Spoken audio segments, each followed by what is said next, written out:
Remember what I said? Is she a relation to the late, great Davy Crockett? I don't think so. Justin Crockett, let me tell you, before you even ask, she's a very low IQ person.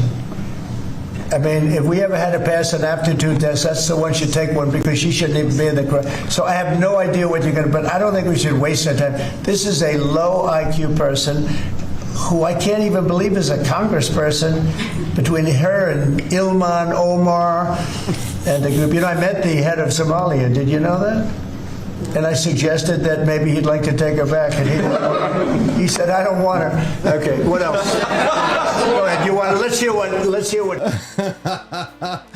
The gang's all there. Good morning, Rise and Free. He's genuinely funny. Welcome to Wake Up America show, Steffi. He is funny. Have presidents criticized people openly like that before? Yeah, but in just more subtle ways, I think, in the past. He pulls out all the stops. He's like a stand-up comedian. He roasts. He's a roaster. He likes to roast At first, them. I thought you were playing a Saturday Night Live skit. Because he actually looks like the guy who plays him on Saturday Night Live. Roasted. Sorry, everybody. I'm sick again. I'm thinking I might have to get a cough drop. Boom, roasted. I'll be right back. I'm going to get a cough drop. Go get it, Stephanie. Welcome to the Wake Up America show. I'm your host, Austin Petersen. It's Freedom Family Friday, and because we are actual human beings and not robots or artificial intelligence creatures, we get sick. We do. Sorry. At least Rumble isn't sick. We're live on Rumble again. Yes, it's working. It's working. Now this is pod racing. I'm Austin Petersen. That's Stephanie Petersen. Justin Petersen will be on today at 8 a.m. Central.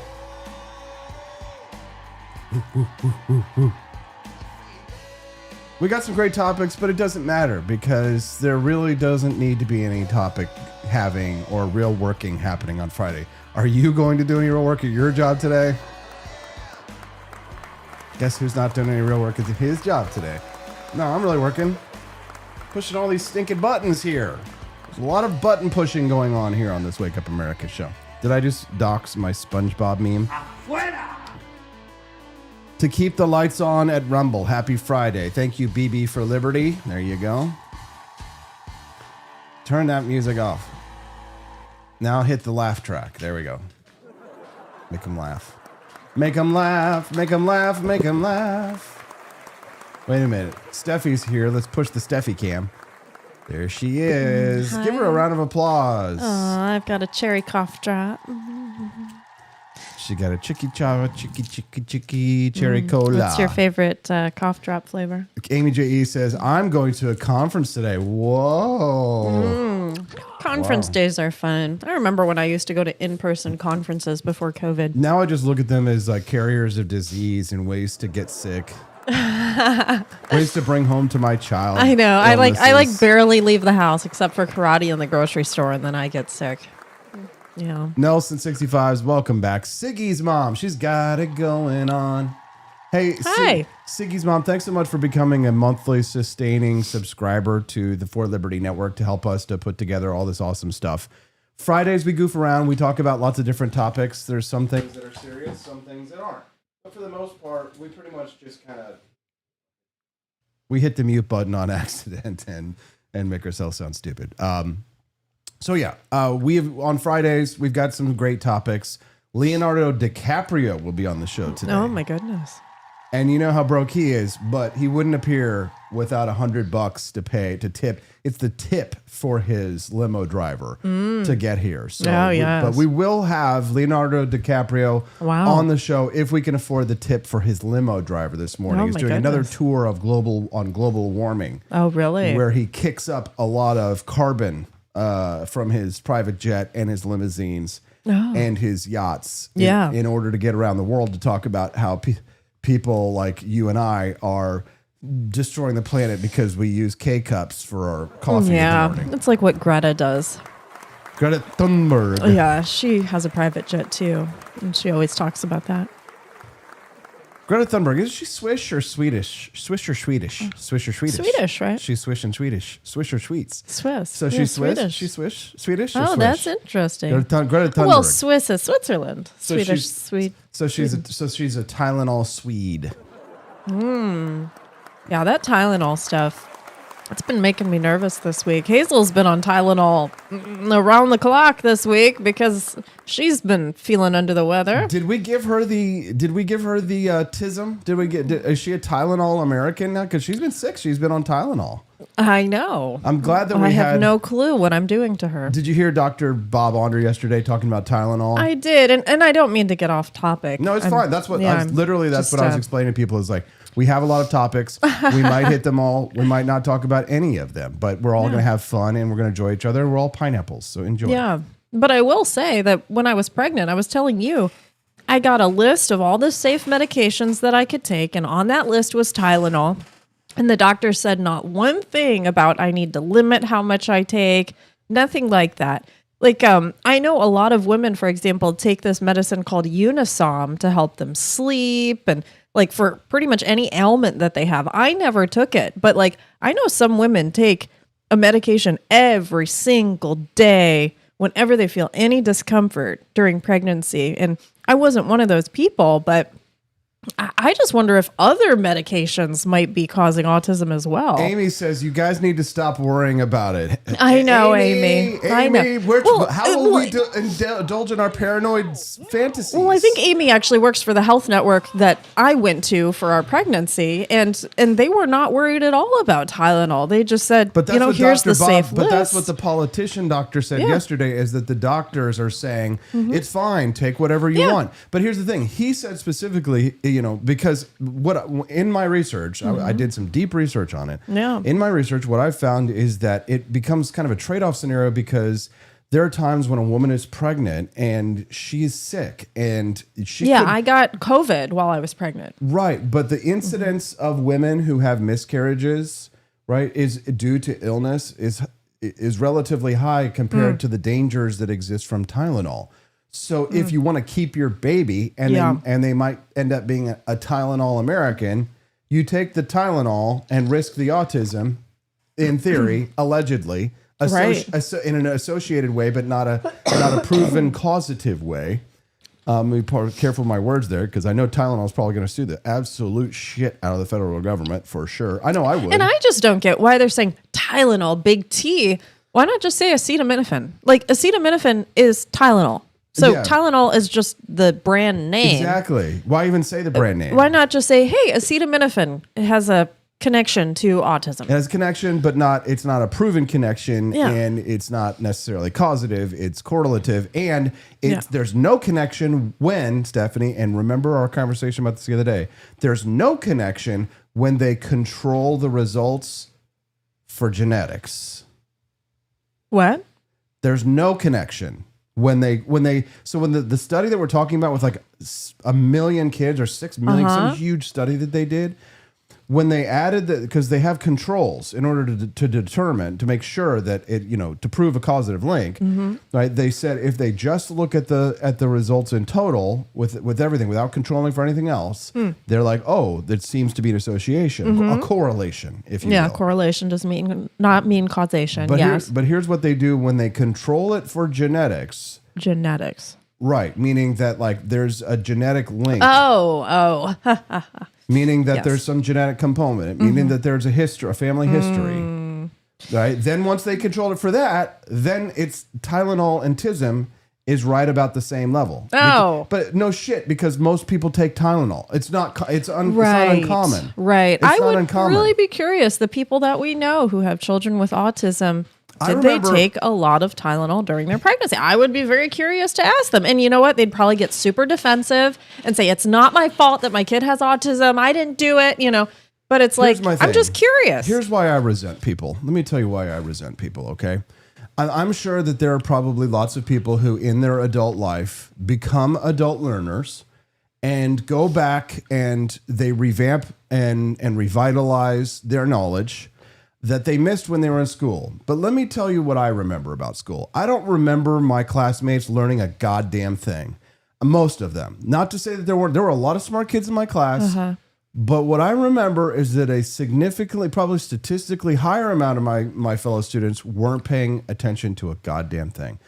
And I know, Austin, it's the government school anyway. They were just brainwashing you. Okay, fine, right? Take off your tinfoil hats for 5 seconds. Does anybody remember grade school? Does anybody remember civics in middle school? Were your classmates paying attention to a goddamn thing? And you see it when Jay Leno walks out on the street and asks them, or John Stossel goes around and says, who's the Supreme Court justice? And they're like, Judge Judy, right? So, of course, there are people out there, a large number of people who are going to be like, yeah, it's Tylenol, or it's vaccines, or it's this, or it's that. And it's like, you're an adult learner. Shut the fuck up, okay? Like, did you pay attention to school? Like, did you control for this? Did you control for that? They weren't paying attention when we talked about the scientific method, Stephanie. They weren't paying attention when they talked about Caesar and the Ides of March and how him crossing the Rubicon is, and now everybody uses this phrase because it's talked about going back. You weren't paying attention. You weren't paying attention. So here's the thing, but they're all mad. They all have social media accounts and they all want to be, I'm an investigative reporter. No, you're a fat Karen bitch who didn't pay attention in school, and don't lecture me about science or English or mathematics. You are a Tylenol American. Yeah, I mean, if there's only one research study about this, that's pretty pathetic. You can't make any type of conclusions from one research study. Do you know how many research studies I've read about all different kinds of issues? Like, for example, like marijuana, there's a connection between that and autism. So it's like, can we say, oh, marijuana causes autism? No, so you need to just really think about one study. One study does not really mean anything, especially knowing that people fix studies. They're very biased, as we know, especially government studies. As I was saying yesterday, don't follow the science, follow the money, and there you'll find the science,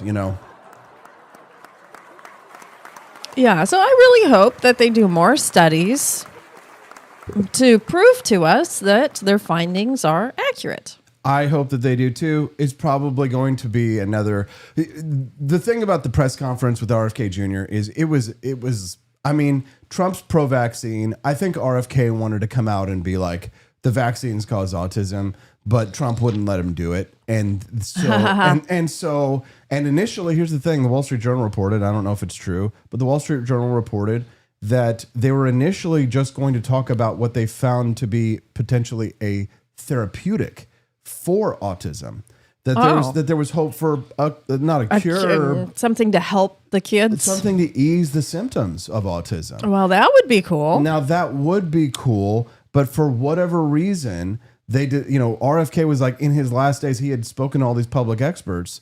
In the last few days before the conference, he must have been getting a lot of heat from Trump. Or that's the only person I can imagine that would have the ability to suppress him. Mm-hmm. And so my guess is, this is just supposition, but my guess is that RFK Jr. wanted to come out and say vaccines are autism. Trump says you're a fucking lunatic, and you need to find some other angle. And then they were going to talk about this therapeutic, but RFK Jr. didn't know enough about the therapeutic and probably couldn't prove a causative link, which hasn't stopped him before to make claims, but in this scenario, in this instance, he just didn't know enough about it, so he just wanted to attack. So he just attacked Tylenol, and it was all just a cluster until the end. That's what I think happened. That's my guess. I'm desperate to know what the audience thinks. Well, I think I'm desperate. Drop your comments in the chat. Tell me if you think I'm crazy, or maybe I was this stupid kid. Maybe I'm the Tylenol American. Tell me, am I the Tylenol American, or are you guys like feeling my flow here on this one? My thinking as I'm working this out. Maybe it's a psyop. Maybe it's a psyop. Just a psyop. Yeah, I mean, it was all during all the Charlie Kirk, news and stuff. And so it's like RFK Jr. It was just really bad timing to release that because I'm sure Donald Trump was very distracted, grieving for Charlie Kirk. And so was the entire country. And then all of a sudden at Charlie Kirk's funeral, Trump is like, we've got big news on autism, big news, and it's like, wow, where did this come from? Okay, we're like all grieving here, and now you're going to talk about autism? I don't know. It was just a little odd. A lot of people thought that it was inappropriate to kind of like use it as a political stand, but here's the thing: Charlie probably would have wanted it because like for like everybody in like the MAGA orbit, like around the top, they all just kind of like everything is political. Oh, well, Charlie worked like 24 hours a day Yeah. from 5 a.m. But to it's 11 like- p.m. So but- he's used to people always working. So, like, when I talk about this, the conception of church and state, normally what I mean are like laws and like strict government thing. But for like MAGA, most of MAGA, there is no separation of church and state to some extent. Like there's nothing secular. Everything is the whole. Everything is the spiritual. Like everything is the holy to some extent. Oh, yeah. So if you're in a church and your grandma died, and even if she hated politics, you don't care. You just make it about you and about your politics and about your point of view, because everything is to you is the spiritual and the holy and is part of like what you believe. So there is no kind of like, I will behave this way in this setting, right? And there's a question to say that should there be appropriateness in a thing, and what are the rules? It's not like these things are written down. It's not like there's some written rule that says no politics at a funeral or anything, you know. Yeah. But like, funerals usually are about the loved ones rather than about the person. and Charlie was a political creature. He was a political animal. There was, it'd be like, at my funeral, like nobody mentioning that he worked in libertarian politics, So I understand. I get it. I mean, there is more to me. I do want to say something. So don't ask me why I get text messages from Medicaid. It's a long story. But I got a text message from Medicaid yesterday about Hazel.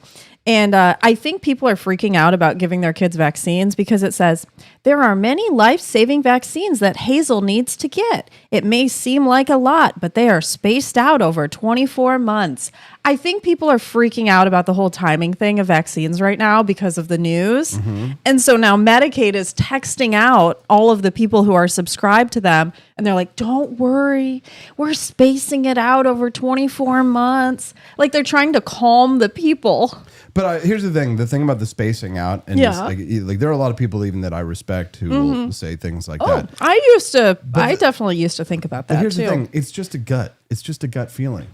There's nothing that says it's better to space it out than to not space it out. There's nothing. Well, that says can I it does. say I did actually have a conversation with our doctor, our pediatrician, about it. When Hazel was coming of age for vaccines, and I said, "What do you think about spacing out?" And the doctor said, "You know what?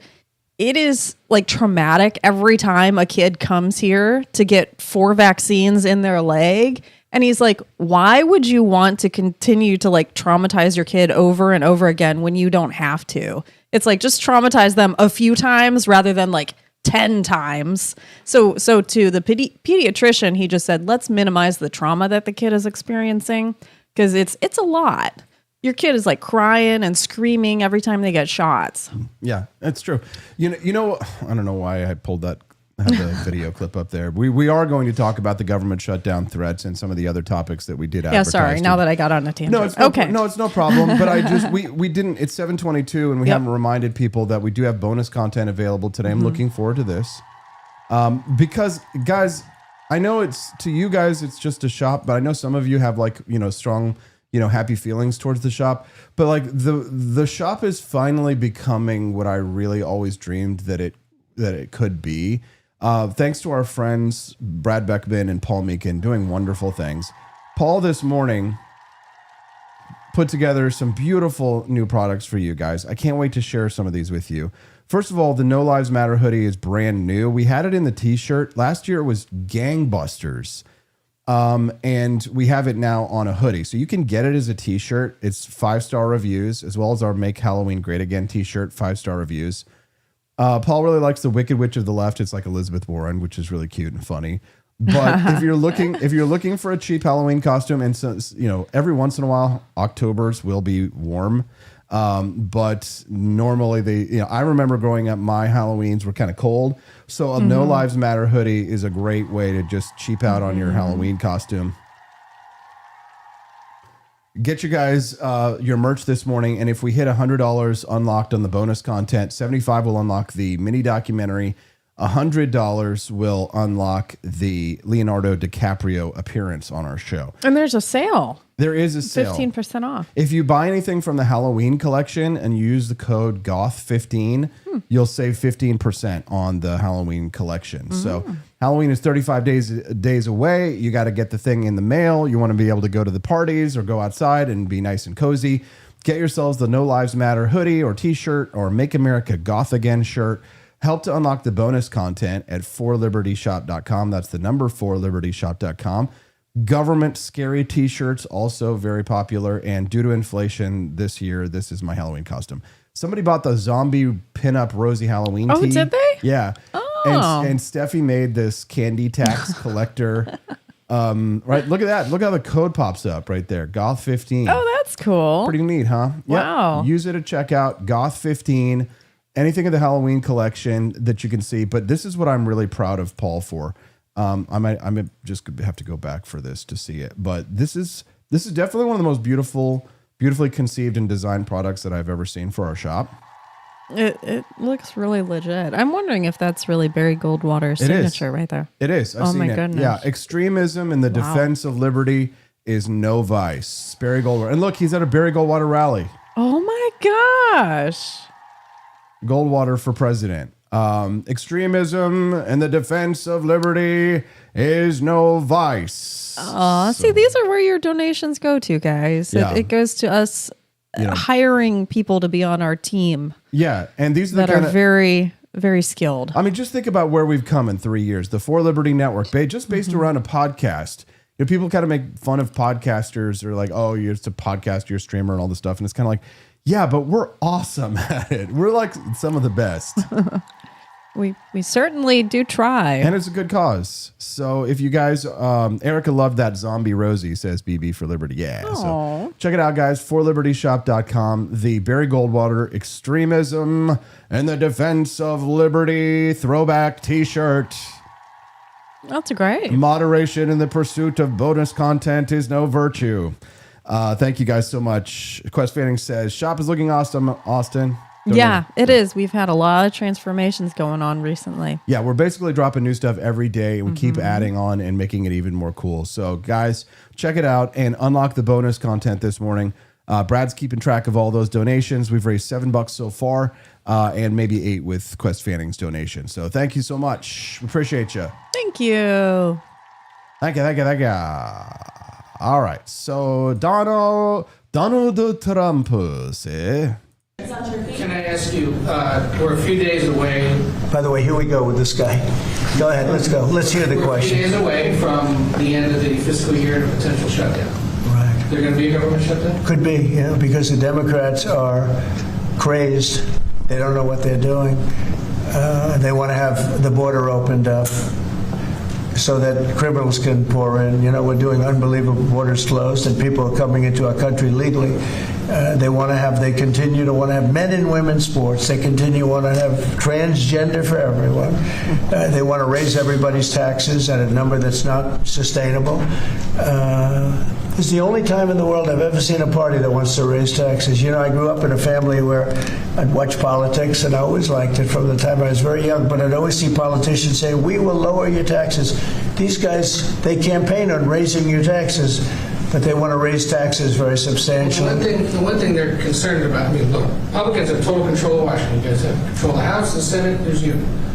Well, when you say control, so we need 60 votes for this, and we have 53 Republicans, so we need 7 Democrats. And those 7 Democrats and others are asking for an extension of the tax credit on people who get the Affordable Care Act and some other government-backed health care. So are you willing to negotiate on Well, what that they're issue? really asking for is they want to pay for illegal aliens that have come into our country by the millions and get onto the rolls, and they want to pay. And our people don't want to do that. Our people are taxed enough. We just approved the largest tax decrease ever in the history of our country, including the extension of the previous Trump tax cuts.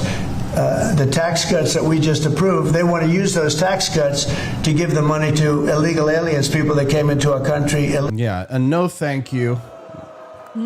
So here's what's happening. Washington's headed for another shutdown, but this one might be different than any I've ever heard before. Really? And We've here's- always had threats.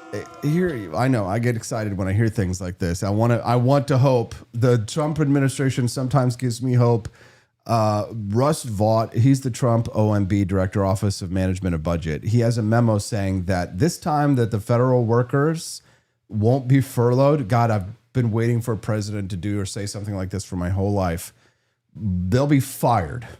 So if the federal government goes into a shutdown, Trump is not playing around with, oh, they're going to be furloughed. He's saying, don't come back if the shutdown. So that the federal workers who make up the brunt of the Democratic Party and their leadership, those government employees are going to be like, maybe make a deal.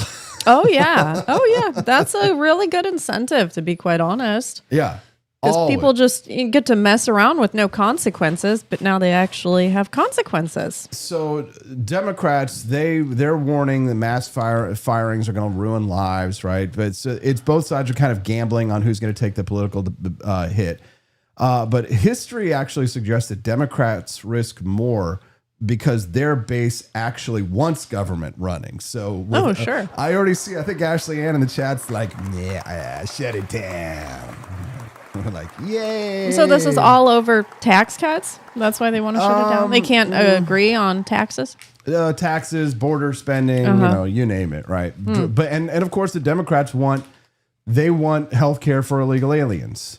And we've already cut or incentivized resignations for about 300,000 federal workers so far. That was Doge. And the Vought memo, Russ Vought, the one that he wrote about this shutdown, he actually is making federal agencies draw up lists of non-priority discretionary programs for elimination. So they're starting to put together the list. They're making a list, checking it twice, gonna find out who's not working for ICE. Santa Claus is coming to town. They'll fire you while you're sleeping. They'll fire you when you're awake.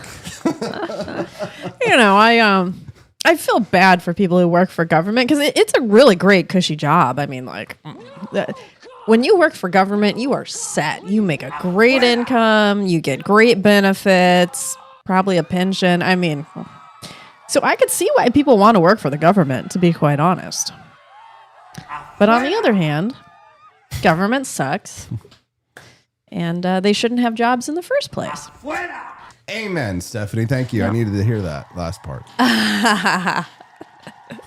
Sorry. I just like to see both sides, I appreciate because we do that. have friends who work for the government. Yeah, but I know, and they all deserve to be out of a job. Oh my goodness, no! Not their fault. They're some of our very best friends. I know. That's what happens when you work in politics is you run into people who work in the government, and you have to remember that even though they're good people who work in the government, it's still theft. They're still stealing from us. But not the people that work for the post office, because the post office was in the Constitution. Yeah, you know what? So is the income tax. So you know what I say to the post office? You know what I say? I say, afuera. Yeah, afuera. So you're not a Constitution originalist. No. I'm for what's the least position of force and tyranny and theft over my life as possible. The most individual liberty possible. The constitutionally originally didn't ban slavery. So if I'm a constitutional originalist, am I a originalist in that sense? No. Remember, what was the 3/4 compromise? There's plenty of stuff in the Constitution that we can oppose. The 16th and 17th Amendment was not the original Constitution, and that needs to go. If you're a pure constitutionalist, well, then you have to accept the income tax. I refuse it. How's that? And then the 17th Amendment, which is the direct election of senators. I refuse that as well. People like Tony Lavasco and others should be the ones choosing senators, not you and me. Why? Not regular people. What? Because Of course we should. We the people, hello. No, you're all Tylenol Americans. It should have said we the states, not we the people.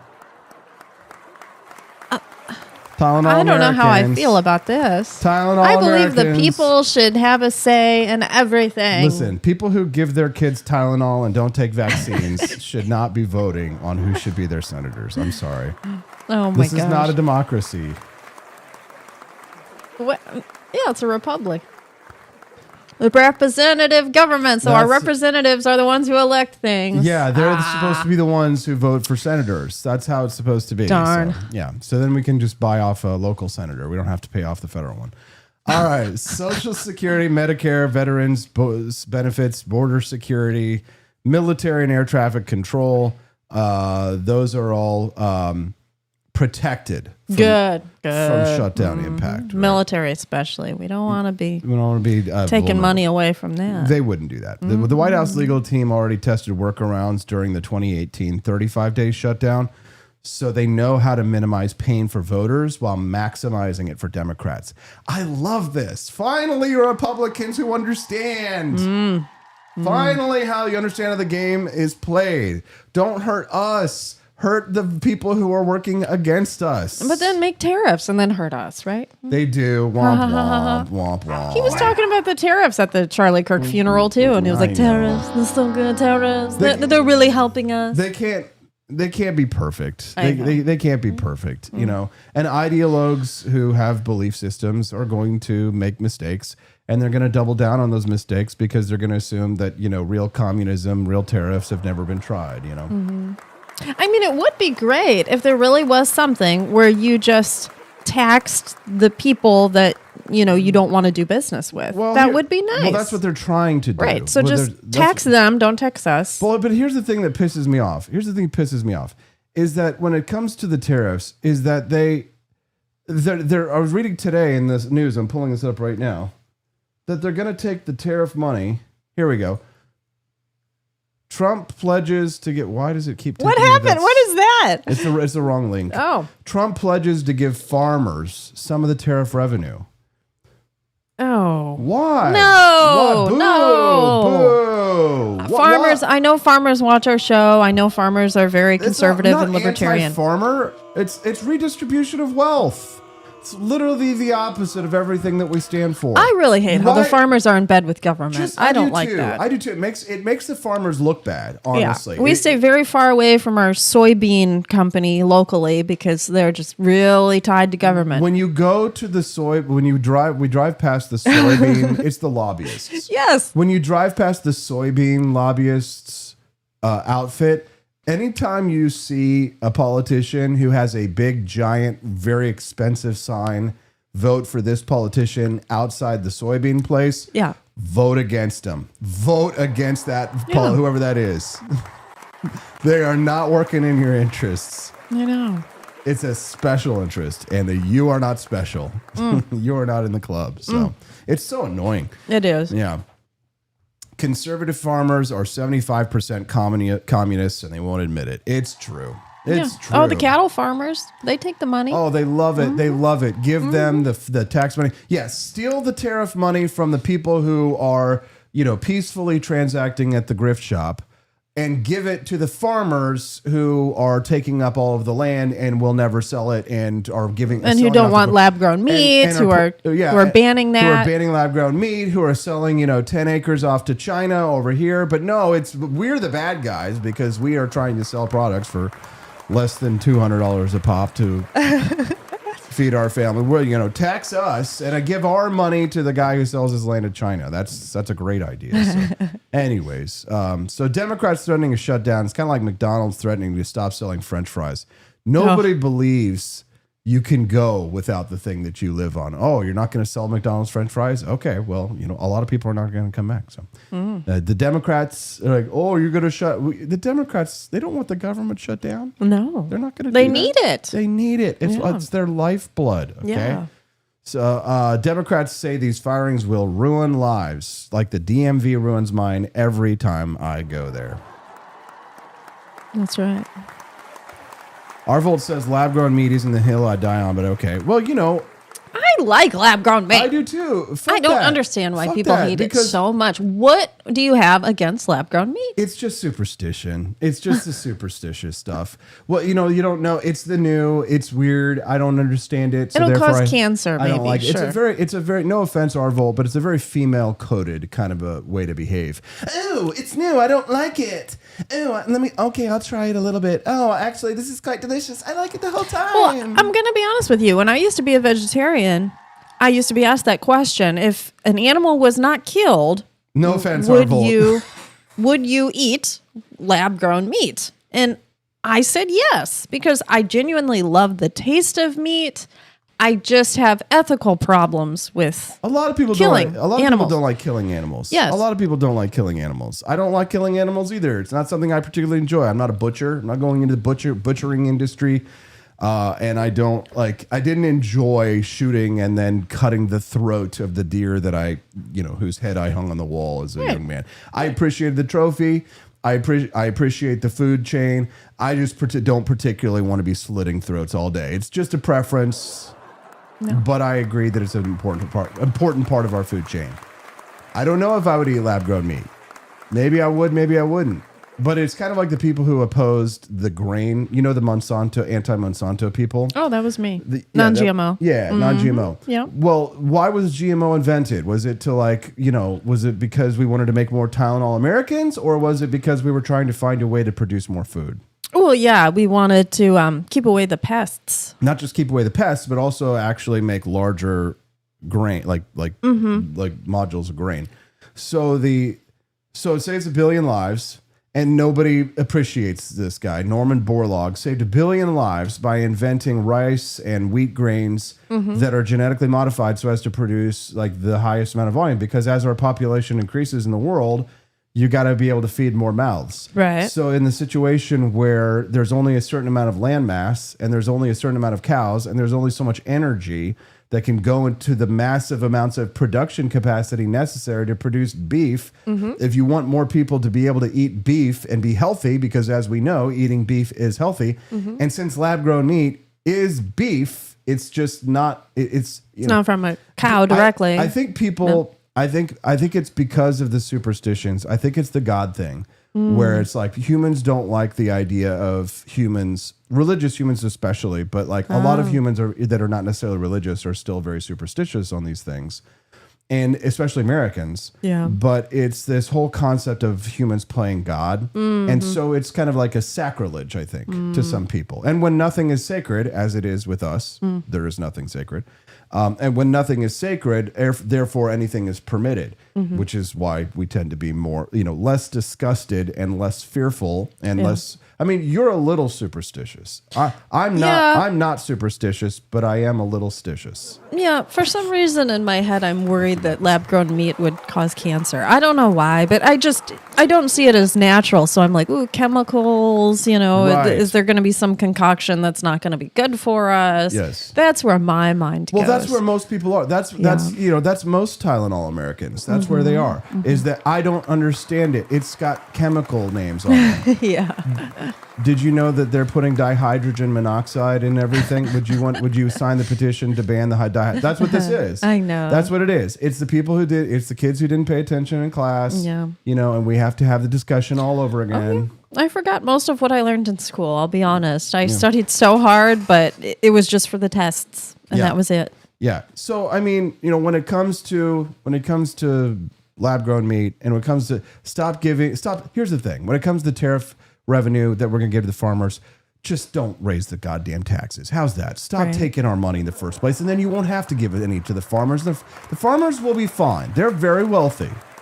They're very rich, and most of them are not family farmers. They are big corporations, so don't act like, it's like those. Did you ever see Fox News on the commercials where they'll raise money for all the poor Jews in Israel? Oh no. Yeah. It's so funny. They'll Okay. show you these commercials, and don't get me wrong. In I the love arms of the yeah, exactly, Stephanie. Show a little exactly. boy with the yarmulke. Fly away.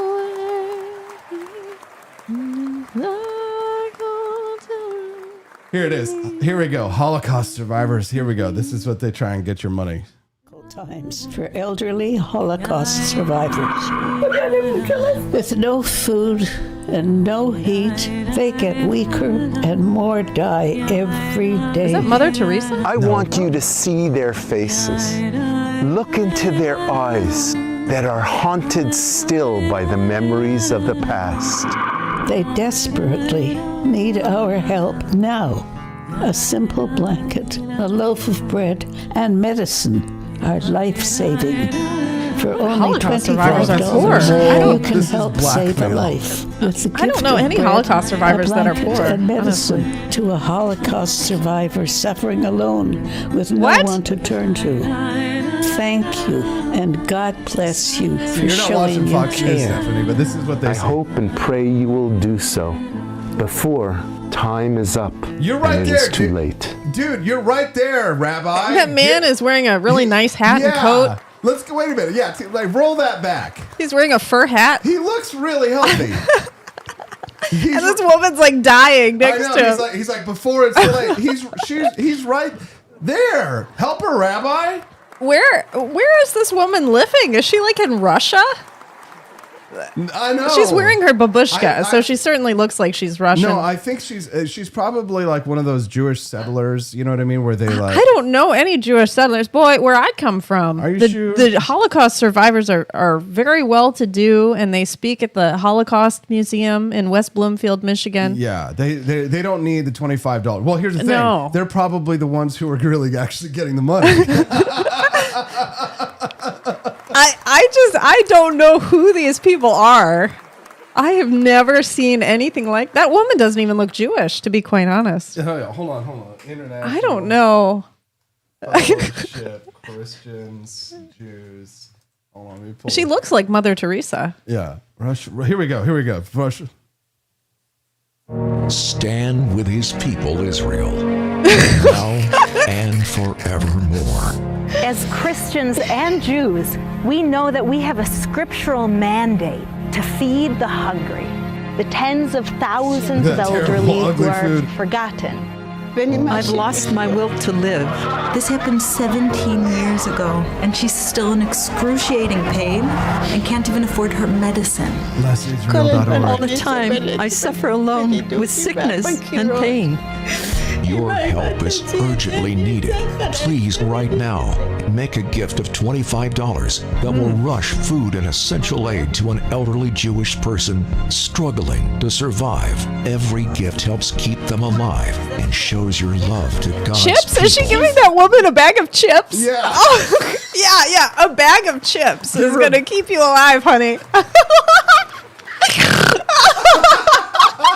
Oh my God. Oh, that's terrible. Bro, it's awful. So whenever we go home for Christmas, that's when Justin and I watch Fox News, and they play these commercials in between them. And they probably make.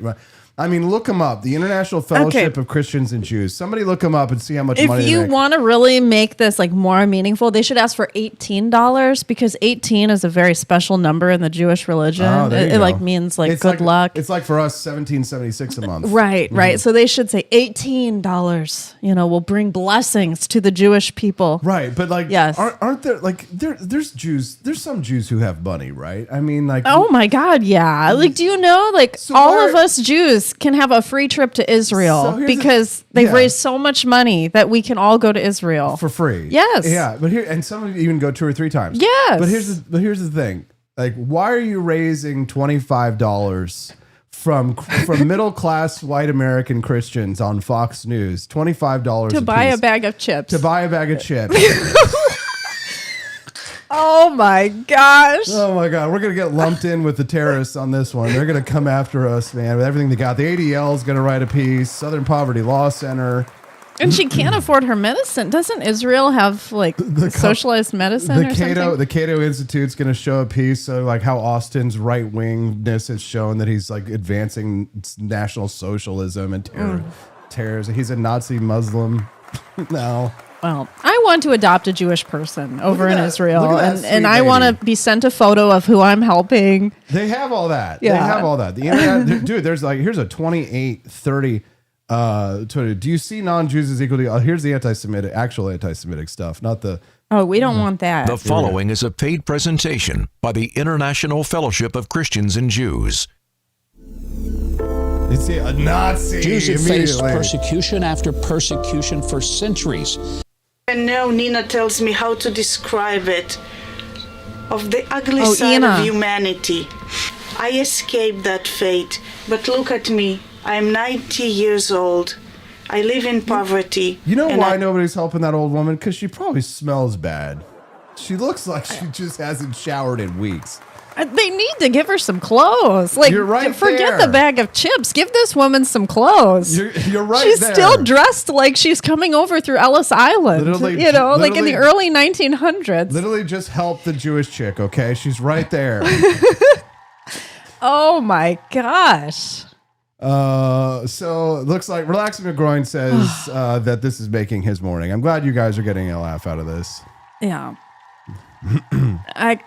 How dare we slander the Jews on their I know. It's Holy Week. It's Holy Week. And here we are. We're shitting all over the poor here's Jews. the thing. If you made a commercial about the October 7th survivors and said, please help donate to them, that would be legit. Okay. But like this woman, I don't even know who this woman is. She's like a paid actor. This is all they do is they just hit the Holocaust. Give us money, huh? The people who made the commercial should have paid her $25. Easily. They endured Nazism. They endured communism. Those who tried to destroy the Jewish people and He obliterate looks Jewish Jewish. memories. Yes, they were. Jews were prohibited from celebrating the holy days, particularly things like Passover. Today, there are Jews here in Siberia and throughout the former Soviet Siberia. Union who cannot celebrate the Passover Seder meal because they don't have the money to afford Look at it. that. You know that jacket he's wearing is so nice. That's like a Carhartt jacket. That jacket, Rizzo, that's like a $500 jacket that guy. He's like, wearing. there, honey. They're there.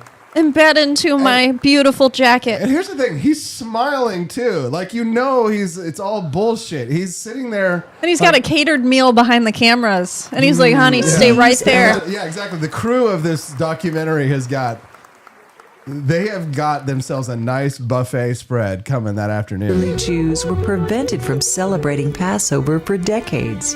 Now you can bring the blessing of God back to their lives with a simple gift of only $25. His parents and his two younger brothers were taken to a ravine, stripped, then they were shot. I do believe He that. said he's alone. Yeah, probably true. He is alone So now. give me your jacket, And you look Rabbi. at someone like look at this, that. That's a nice and sweater. you say this should not be.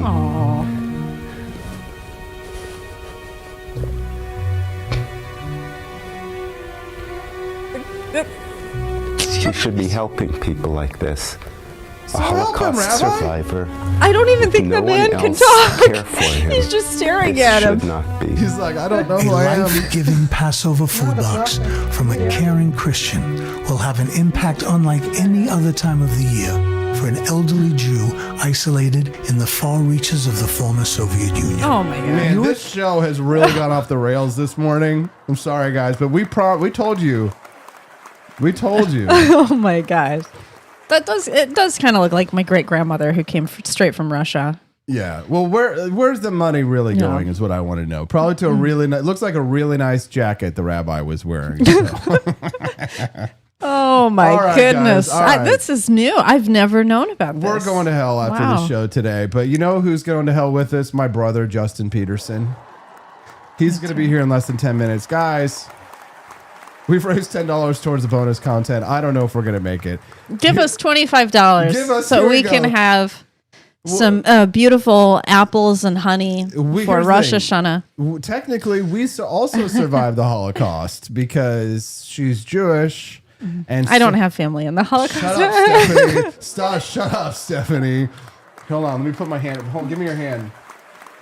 My family came here through Ellis Island. Hold on. I want to hold you and be smiling at the same Can time. I embed into your AP for Liberty shop chest here? Where's my yarmulke? Hold on. Let me put it on. And I'm smiling all the time. We're definitely going to hell. And guys, Please pay $25 for a box of coffee for the for immigrants. the poor immigrant.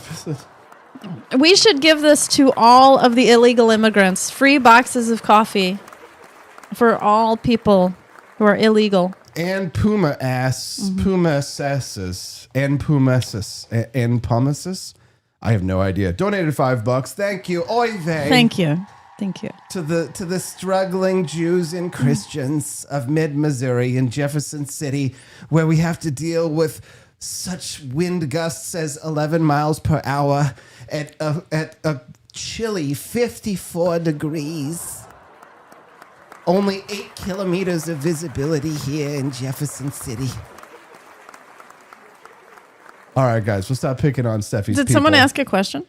He just gave us $5 and Okay. said mega dittos. Have no idea what mega dittos was too. Oh, mega dittos, meaning Yeah. like he agrees, right? Yeah, Ditto, yeah. ditto, Watch, ditto. watch like I we don't know. start making fun of Jews, and then we start like everybody starts giving us a lot of money, and Oh, then we're my kind of like, goodness.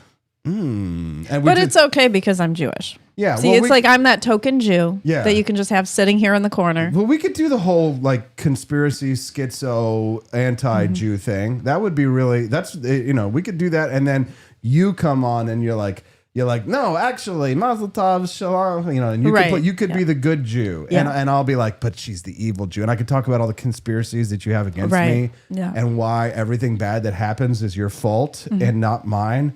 Whenever I screw anything up, I stub my toe, the Jew. Right. Whenever I lose $20 in a bet, the Jew. It's probably it's helpful to have a scapegoat.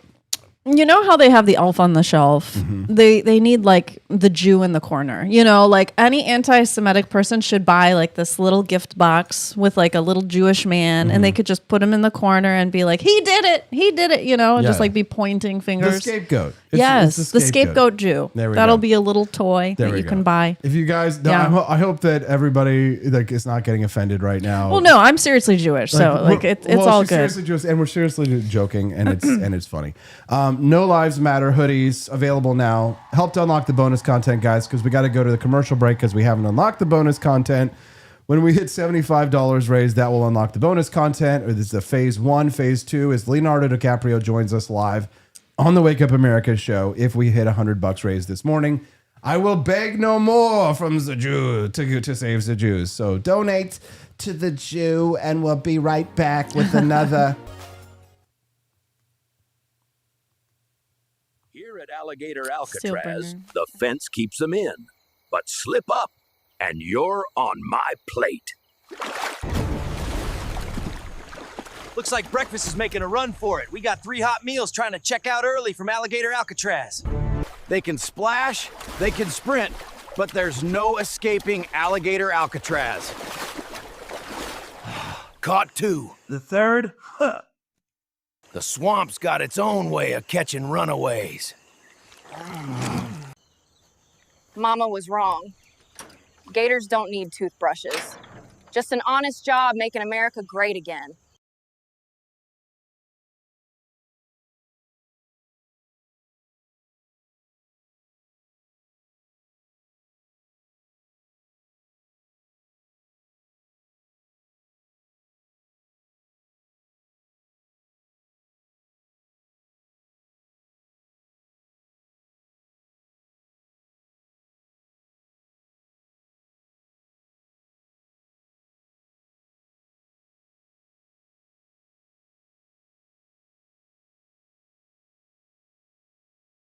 This summer isn't about sunscreen and safe spaces. It's about liberty. Legend has it, back in 1773, coffee. Introducing Founding Flavors Coffee, the brew that built America, and the brew that's fueling a new revolution, one kitchen at a time. Small batch roasted, Patriot approved, and disappearing fast.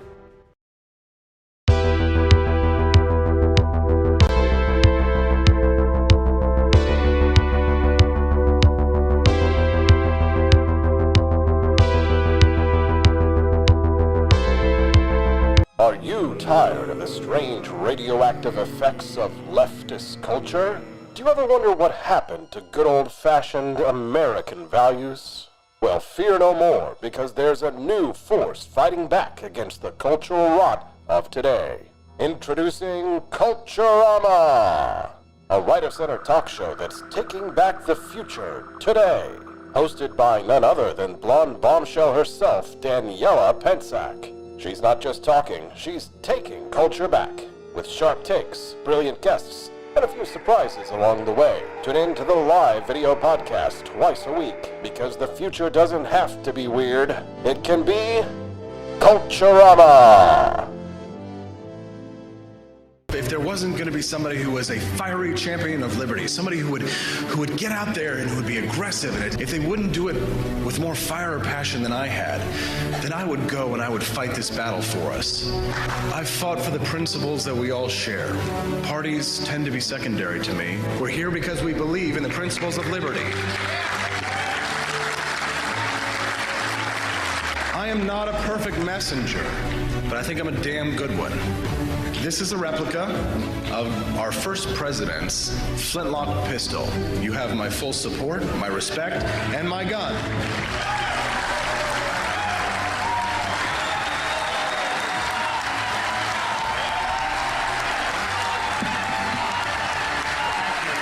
I think that at the heart of my philosophy is much more libertarianism than well, that's the fashionable The word. following scenes may be unsuitable for sensitive viewers. They are the forgotten, these hungry, sick, dying children of the world. They need help so urgently. But what does it cost to fight disease, malnutrition, starvation? How much does it cost to keep a child alive? The figure is almost unbelievable. It's only 70 cents a day. Please call this toll-free number now and learn more about sponsoring a child through Christian Children's Fund. For just Children don't live to see their 3rd birthday, and another 5 million will be gone before their 5th birthday. Those that do live beyond that ripe old age for this part of the world will grow up in dung heaps like this. Happy birthday. Happy birthday. Whose birthday is it? God-awful misery for the last 17 years. Wait. Is it Is it her finally birthday? gotten used to this? Wait.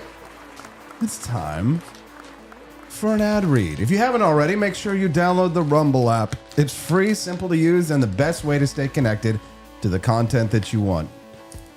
Once you've got it, search for my channel. Hit follow. You'll get a notification whenever we go live. No missed shows, no extra steps. You can grab it right now with the link in the description or the pinned live chat. Don't be like the rest of the world living in a dung heap. Download the Rumble app. Get in the 21st century. Follow me, AP for Liberty. Search for Rumble in your app store. Stop laughing, Stephanie. Follow the channel. Be part of the action. Thank you to Rumble for everything that you do for the For Liberty Network. We would not be here without Rumble. Download their app. We love you, Rumble. Thank you very much for joining us. Ad read. Oh, my little ad read. Justin Petersen on Freedom Family Friday. What have you to say about I'm wearing my crucifix today to ward off the devil that you all are doing this morning. Oh my gosh. Well, the devil is getting me. I'm just coughing up a storm over here. Y'all, oh my gosh. You know what it reminds me of? Do you remember that South Park episode where they were doing, like Sally Struthers was like enormous. They made her like hugely fat, and like she was like trying to raise money for the Africans, but like it was for Starvin' Marvin. Do you remember Starvin' Marvin? He was like the African kid, and he couldn't speak English, you know. And yeah, they like fly them in on their private jet to this, African village. And then she's like sitting on like this like mound of food, and she's like eating all this cake, and they're like, "This is supposed to go to the people," and she's like eating it all. It's like, Gosh, such hypocrites. oh man. But also, can we have a moment for how different comedy is now? Like that was truly outrageously funny comedy back in the 90s. Oh yeah. And you can't do that today. You can't. No. You're just like everything's so freaking sanitized. Well, Nobody you can laugh as long as it's anti-Trump or anti-Benjamin Netanyahu. Then you can do it. Yeah. Soon they're going to have commercials that'll be like, please donate $25 to the LGBTQ plus community. For struggling homos in downtown Boston. Buy them a bag of chips. Look at this poor meth-addled homosexual. Don't you want to give him some money? Please, get me back on my feet so I can get back on my knees. Oh my gosh. I'll never forget the time I was a young man and somebody said to me, nonprofit doesn't mean no profit. And I was like, what do you mean nonprofit doesn't? Oh, that means that just because you're not a for-profit business doesn't mean that you can't make money. Doesn't mean that you can't pay yourself a nice salary. Yeah, I didn't get how that worked. Yeah. So Truly. No, but I'll make a confession on your show. Yeah. I did donate to Christian Children's Fund for a while when I lived in New Jersey. Really? Yeah, I did. Okay. I sponsored a child. But do you know why I did it? This is going to be so funny.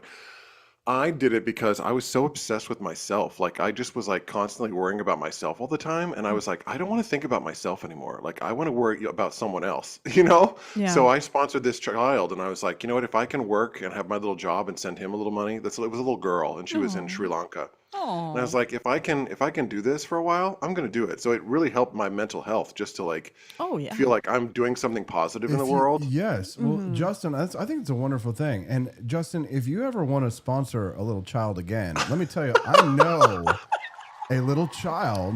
Hazel Rose lives in Jefferson City. For just $25 a month. She's a Holocaust survivor. And for $25 a month, you could sponsor this little child. So, was it 1776 or what's the number? For $17.76 a month, you can sponsor a libertarian baby. Libertarian baby. Honestly, this is a fantastic idea. But see, then you got to get little headshots, and then you have to send people little crayon drawings because that's what I would get. Well, here's the thing. She's sick right now, so we should take some pictures of her. Honestly, exploit her. She's got like she had bags under her eyes, like little bags under her eyes, and she's she looks really sick. Oh my gosh! Only $17.76 a month. You too. Yeah. Oh man. Oh God. We've been spinning around too much. Remember you. Exactly. No, that wasn't it. It was in the arms of the angel. Yeah. That's it. But you know what's funny? It's the animal commercials that always get to me when they show the abused animals on the street. Oh my gosh. I just can't. We've raised $31 towards our bonus goal, by the way, guys. Thank you very much for that. Keep it coming. A lot of the money is probably going to donate to these different organizations, which please, now is the time of giving. We're now entering into the holiday season. So is that a Jewish thing? Or? No, the time of giving around, Christmas, Thanksgiving. Yeah. Everybody starts to, give. So it's time to give to the Liberty Shop at forlibertyshop.com. Engage in a little bit of capitalistic giving, I say. Justin, I do have a clip here, and we are supposed to talk about some actual things that I've teased out for people who might be tuning in and be like, what the hell is this show? Okay, so here it is. Ever cancel her out or cancel that out for anything, it has to remain true. It is true. And this is where this like holding of these, I just don't know what else to do other than hold these two seemingly incompatible things together at the same time and just hope maybe they will one day resolve or co-join themselves and maybe accept that they never will, but that they can both still be true. And I can love her. I can know she loved me. I can be grateful to her.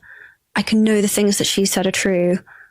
And there can be this whole other thing. And my job feels like to just hold all of it. It's amazing how fast these kids are hitting the wall these days.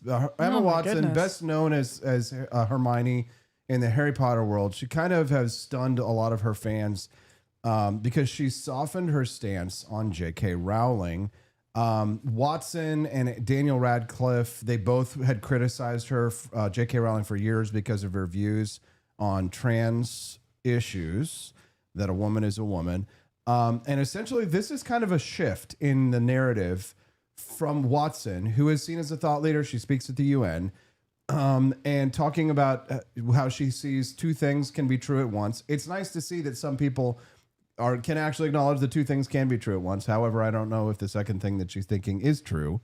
But Justin, this is kind of I would say this is a seismic shift in the narrative.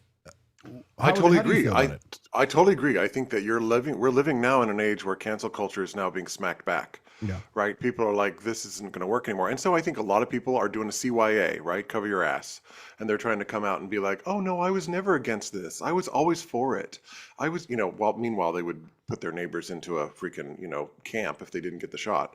Right. So yeah, I think we're coming off over the hill on the cancel culture thing. And, this idea of, oh no, I have more nuanced views. I'm like, yeah, but you just showed that you would absolutely be a totalitarian if the opportunity arose. So, I don't know. I mean, I think these people are, I'm going to sound like an old lady, but I think those people are so ungrateful, that those actors, because, here JK Rowling creates this property of Harry Potter, takes these kids and picks them out of obscurity in this role, creates these roles for these kids to have, and they're so ungrateful. They're just like, oh no, like you made your millions. No one would know who you are if it wasn't for Harry Potter. Nobody would know who you are. So, I don't know, this nuanced view of like a love, and everything's couched in this like, very Dolores Umbridge, if you ask me. It's like, oh, it's so good. I'm so nice. I can hold. Yeah, I mean, like maybe we can all realize that there's nuanced views on things, and not everything is just black and white. So I'm trying to put myself in her shoes, and I'm like, okay, so let's say that when we were kids, we were all put in a Stephen King movie. Okay. And now as adults, we learn Stephen King's true political beliefs. We don't, Austin and I, we definitely do not agree with Stephen King on a lot of things. How would we feel? Would we feel like hurt or disgusted? I mean, I don't know. I mean, it's just life, like it is life. People have political beliefs, but they can still be good people, even if you don't agree with them. Or you can even, this is the thing with the Charlie Kirk thing that came up so much was, well, I didn't agree with his views, but there's no need for but. There's no need for a but. There's no need to qualify anything. You can say, I didn't agree with him, and I don't think what happened to him was right. Yeah. Like, there's no need for a but. Just put the and in there, Right. Because you can say, hey, if, let's say Stephen King writes It, and you're in the TV show of It in the 90s or when it came out.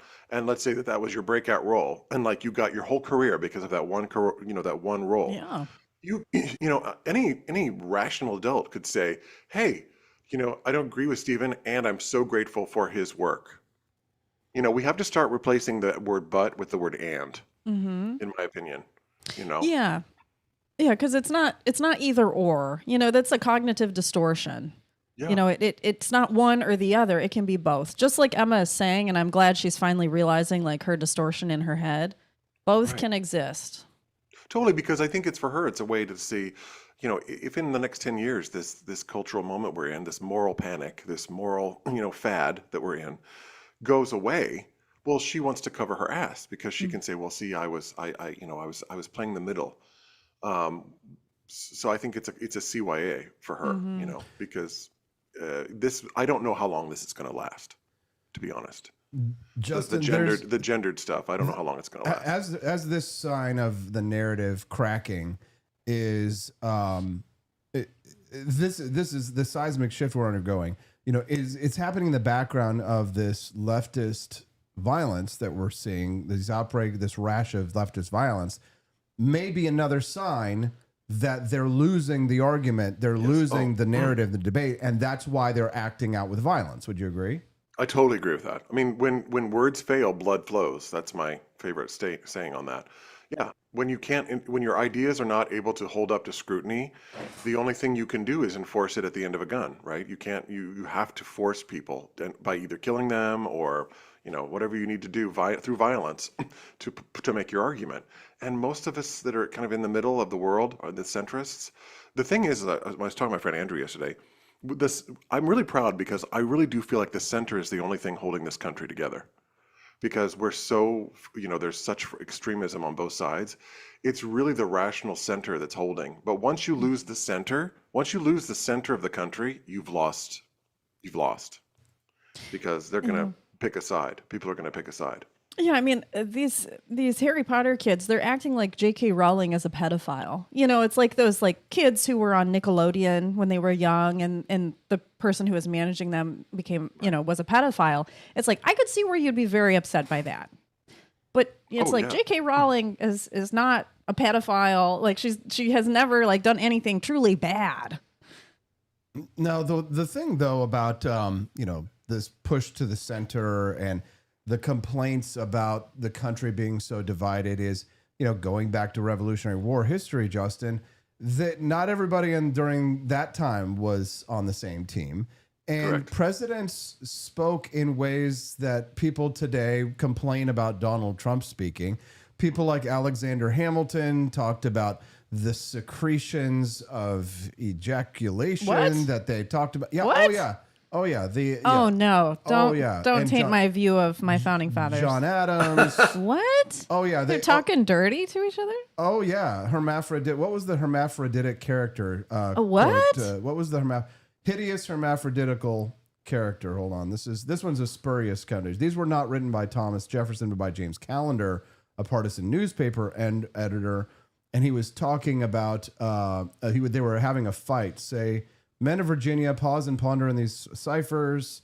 Y'all with Judge, I think they're talking about John Adams.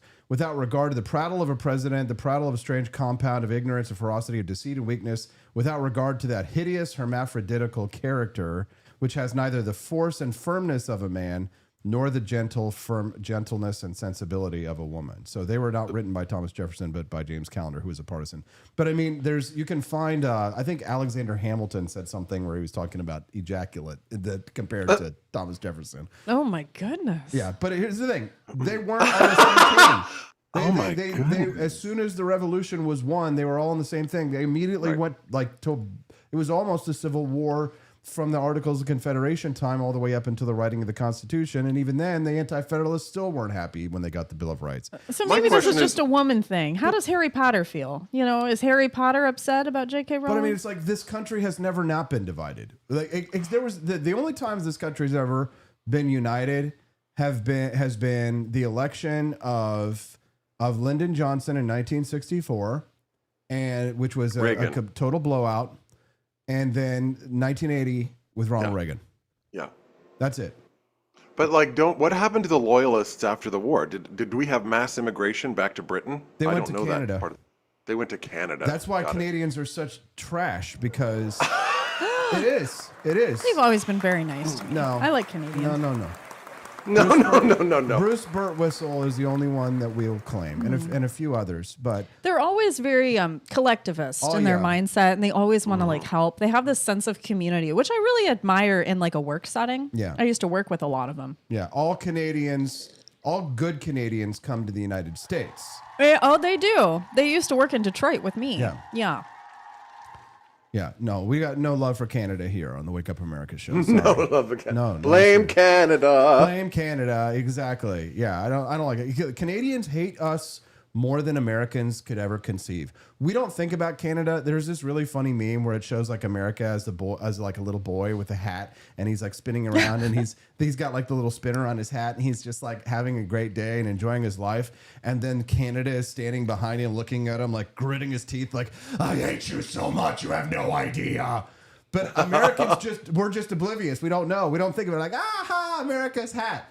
Canada hates us. They hate us a lot. They hate us so much, and it's because they all brag about they go over to Europe and they're oh yeah, we're Canadians, we're not Americans, they don't want to be associated with us. You, Canada, I'm gonna hate Canada. I don't like them at all. There's never a good reason to go to Canada. You don't go How to Canada. How about Quebec and Montreal? I really want to go there. They're even worse. They're even worse because they got the French thing going on. Just get on a plane and go to Alaska. Don't go to Canada, okay? I really think it's a bummer that we border with this country that's just not fun to go to. I really wish that our border was with a country that was so wonderful. I like Mexico better. Yeah. I don't like Canada. Yeah, if you ask me, where do you want to go on vacation, Canada or Mexico, I'd choose Mexico every time. Absolutely. Arriba! Give me the Latina and the Latino any day. Don't give me some snow Mexican. I want the real Mexican. I'm gonna grab my crucifix again. I'm oh my I'm praying for the lightning. The lightning's gonna strike. I don't like it because I realized how much they hate us. I didn't realize that this is something I found out in the last 10 years. The more I hear about Canadians, the more you learn about Justin Trudeau. Katy Perry, go date him, be with Justin Trudeau, get out of America. If you don't want to be in America, get out. If you don't like being America's hat, I don't know. They do have some great casinos in Windsor, Canada, I will say. Yeah, but we've got better ones. We have Las Vegas, so. Yeah. Anyway, at least Canadians won't kidnap you for ransom. Okay, true. Very true. All right. Yeah, Canadians are generally very peaceful people. They really are. Yeah, I've been to Montreal. I thought it was nice. Yeah. Dun, dun, dun. Okay. Well, that's awkward. Okay. But they also don't speak French very well. I will say they don't speak French very well. That's the other thing. The Quebecois accent makes me itch. They speak Canadian French, which is very different than French. And I remember when I was in French class, I learned how to speak French for Parisians, not for Canadians. Correct. Yes. So It's very And did you know that when Indian people learn English, they learn British English? They don't learn American English. Like, so that's why a lot of Indian people, when they learn English, they have an accent, an English accent. That's so it's so funny. Yeah, it's like a London accent. Yeah. I would imagine most Europeans, that's how they learn English, right? They learn it through British I think people. So. Yeah, I think it's a British English. Yeah. So Harry Potter. Speaking of British people, Harry Potter. Harry Potter. Harry Potter. Yes. Mighty Megatron donated $2. Says, "Give me a real Mexican, not a snow Mexican. Well, I love Bigot AP. More." Isn't there's a new Harry Potter movie coming out with a very diverse cast. Isn't there? Oh, yes. You told me about it. Oh, so is God. JK Rowling in charge of this? Probably not. Because I don't know how they're getting around that. No, they're she owns these books. Yeah. How can they take that from her? Well, because she probably when they did the first Harry Potter movies, they probably had some kind of clause in her contract that it's like, we have the rights to make as many movies as we want. She for sold her soul. Well, for like they probably have like it's like a deal for like 25 years or something, and so they're rushing to make more so that they can make more money before their contract expires. And they're probably going to try to zing her by like putting every single diverse type of person in this movie, transgender individuals, and she's going to be like, they're going to make it fit. They're going to make it fake and gay. Yeah, exactly. But like she was doing that too, because don't you remember when like she was talking about Dumbledore being gay? Like that was her whole thing, and everyone came after her for that. And they were like, "No, Dumbledore's not gay," and she was like, "No, he's gay." Yeah. No. So she was for gay people all along. Well, like, what's the problem? But you got to be trans. You got to be pro-trans. Oh, I see. She's so not she's down with the pro-gay, current not thing. pro-trans. Yeah, it's the current thing, TM. Okay. Right? She got to be down with the current thing. Yeah. Gotcha. But she didn't want that. She wanted to like maintain femininity and maintain. But did you read her tweet? Her tweet is very rational. I mean, by a rational person would go, yeah, like she's saying to adults, do whatever. She's very libertarian. Do what you want. Be who you want to be. Walk in the world as you want to walk. But don't be telling us, that you're a woman.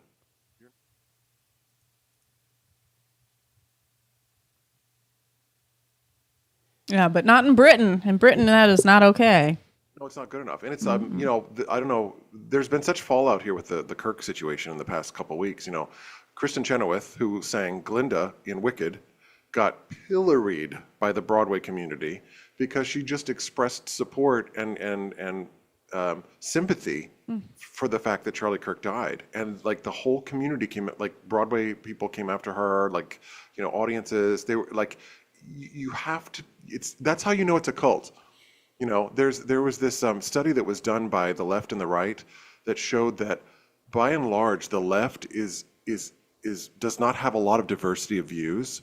In other words, they keep a very tight control over what everyone can think and do, whereas the right is much more diversified. You can have much more, deep conversations about gay marriage, abortion, fiscal policy, anything like that. There's much more variance of opinion on different things. But on the left, it's become so siloed into like you can't, it's what's pushed so many of us to the right, honestly. It's like you have to sign on A and B and C and D and E. It's like, well, okay, I can sign through A through C, but I don't want to do D and E. And they're like, well, you're out. You have to sign on to D and E. I'm like, well, that's what cults do. The right is not doing that. And so like with this Charlie Kirk thing, and people are, and then people come on the comments and they're like, the gay community gave you your career, Kristen Chenoweth. They gave you your career. I'm like, I'm pretty sure she went to auditions. I'm pretty sure she went in and she got her own jobs. I'm pretty sure she prepared her own musical stuff and did her own shit. Like, don't be. That's what mafias do. That's literally what mafia. That's a mafia mindset. Like, oh, you owe us. You need to give us 10% because we gave you your career. That literally is a mafia. That literally is a rainbow mafia. Seriously. Like, you don't get control of Kristen Chenoweth's tongue.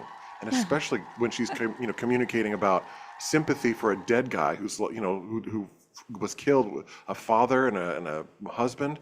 Come on, man. There we go. And that's why I left the left, because I'm not in a cult. I don't do cults. There you go. There you go. There you go. Yeah. Oh, yeah. There's a new trend on college campuses. It's a contest called the Performative Male Contest, and it's spreading like wildfire on college campuses. The question of males performing in order to be seen. An article at a vegetarian website called Veg Out. VegOutMag.com had a top 7 traits that make him impossible to miss that identifies the performative male. Avery White, writing yesterday at VegOut.com, that's how like up to date I am, says his identity isn't just lived, it's curated, polished, and endlessly on display. She writes, for generations, masculinity was measured in fairly straightforward terms: strength, stoicism, providing for family, keeping emotions tucked neatly out of sight. Men were expected to project stability, not spectacle. But somewhere along the way, these rigid molds began to shift. Instead of simply being masculine, some men started performing it. Enter the performative male. He's not defined by quiet confidence or understated competence. He's shaped by the spotlight, constantly broadcasting himself 5 days a week, Monday through Friday, 7 to 9 a.m. Central Time, and it's called the Wake Up America Show. This article's about you? No, Oh. but it would be awesome if it was. Oh, okay. It might as well be. Wow. Did you see the pictures, Austin, of these guys? Yes. They don't have shoulders. Yeah. I'm like, they have like never heard of this before. What is this? I'm learning about performative males for the first time. You do it, and I'll illustrate it with the video. Keep going. No, I just was like, I love this idea. Well, it's sort of like a pageant that they do. I guess they're doing this on college campuses where it's like when I was in school, when I was in high school, okay, this is taking us back to the 90s, we had like Mr. RP. That was like a thing that we did at our high school, which would be like all the guys would get up and show like their personalities, and like some guys would come, some of the athletic guys would come out and like, wearing swimming trunks and like show off for the ladies. It's like Mr. America. Yeah, it was Mr. America. It's Mr. America. Okay. Totally. But the thing that's so funny is that back in my day, the guys would be like actually masculine, right? Like they would be like actual, they would have trapezius muscles and like pectorals and they'd have pectoral muscles. Yeah. And like these guys now, they have no shoulders, no chest, and like they're just like, they're just sort of collapsed in. They look like they've been indoors too long or living under, in the basement staircase. So what qualities does a performative male have then? What are they supposed to be? From what I understand, it's basically anything that would capture a progressive woman. Oh. So whatever a progressive woman would feel that she would want. So it's usually very, well, can I use the language of the internet? It's very much cucks, right? Oh. Like guys that are simps, like cucks or simps. Right? I think that's the new one. I think this is more like the Gen Z definition of it. But like, guys in college, we used to pretend like we were not woke, but I mean like, we used to pretend like we gave a shit about their feelings. And about emotions. Yes. Like hold on. Yes. In order to get girls, you're just like, oh yeah, global warming, man, and all that kind of stuff. And then you get her in bed, and then it was called Gur and Chucker. That's what we called it. Yeah, like all the popular boys would always be like, hugging the girls. Oh, it's okay, sweetie. Yeah. Yeah. But I was in high school. I was in college, and I was in a frat. And I mean, a lot of guys the girls would come down on Fridays and Saturday nights, like as per the usual. And it was so funny to watch the mating games going on. It was like, who's going to hook up with who by the end of the night, And but the why guys am I going home alone? Well, I mean, please. I'll go back to my room and listen to some Mozart. Yeah. So, but I don't think the guys didn't seem to feel like, I didn't feel like the guys were working so hard to get the women. Is that weird? Like I felt like the women were working harder to get the guys. If that makes sense. Yeah. Okay. That's an interesting relationship. But only because I was in a frat. They like, always you weren't in a have. I frat. feel like us women, we always do our hair, our makeup. I know you say it's for us, but it was always for the guys. Mostly, you care more about each other when you know that you can get a man. But I mean, if it's a situation where you are like going to a party or something, yeah, you'll do that. But for the most part, women they do these roles for each other. What I find funny about this performative male, I've got the video pulled up right now. You can see if you're watching the show, is that a lot of these men who come out to do these performative male events for these liberal female women, they literally are what they're supposed to be parodying. Like, it's supposed to be a satire, but they are the sunken chested, like they're there to perform for the liberal females. They're they're showing up with matcha, and like you said, they've got like sunken, yeah, they've got sunken chest. One guy's holding up a Taylor Swift poster, right? Another guy's there. The like man he's got bun. like the man bun, yeah, and all this kind of stuff. But it's funny because like they're there for the performative male contest. But look at these dudes. They are all like they're not Chads. They don't have the trapezius muscles. They don't have the bodies. They're not Chads. They're there because they want to please the women. They're there to please the liberal females. Look at them. See that guy right there? Oh my gosh. Yeah, he's there hoping that it looks. He doesn't even wash his hair. His hair looks so greasy. Exactly. That guy plays video games 12 hours a day. He doesn't leave. He doesn't leave his room. And the thing is he wearing a cardigan over a sweatshirt? Right. Well, they're doing that because it's a performative male contest. But the thing is that it's layers of parody because he actually is exactly what they say is by showing up to perform at the performative male contest, he's seeking female approval. And as we all know, men who actually get bitches, they don't seek female approval because that's not how to get bitches. If you want to get a woman, disregard her opinions.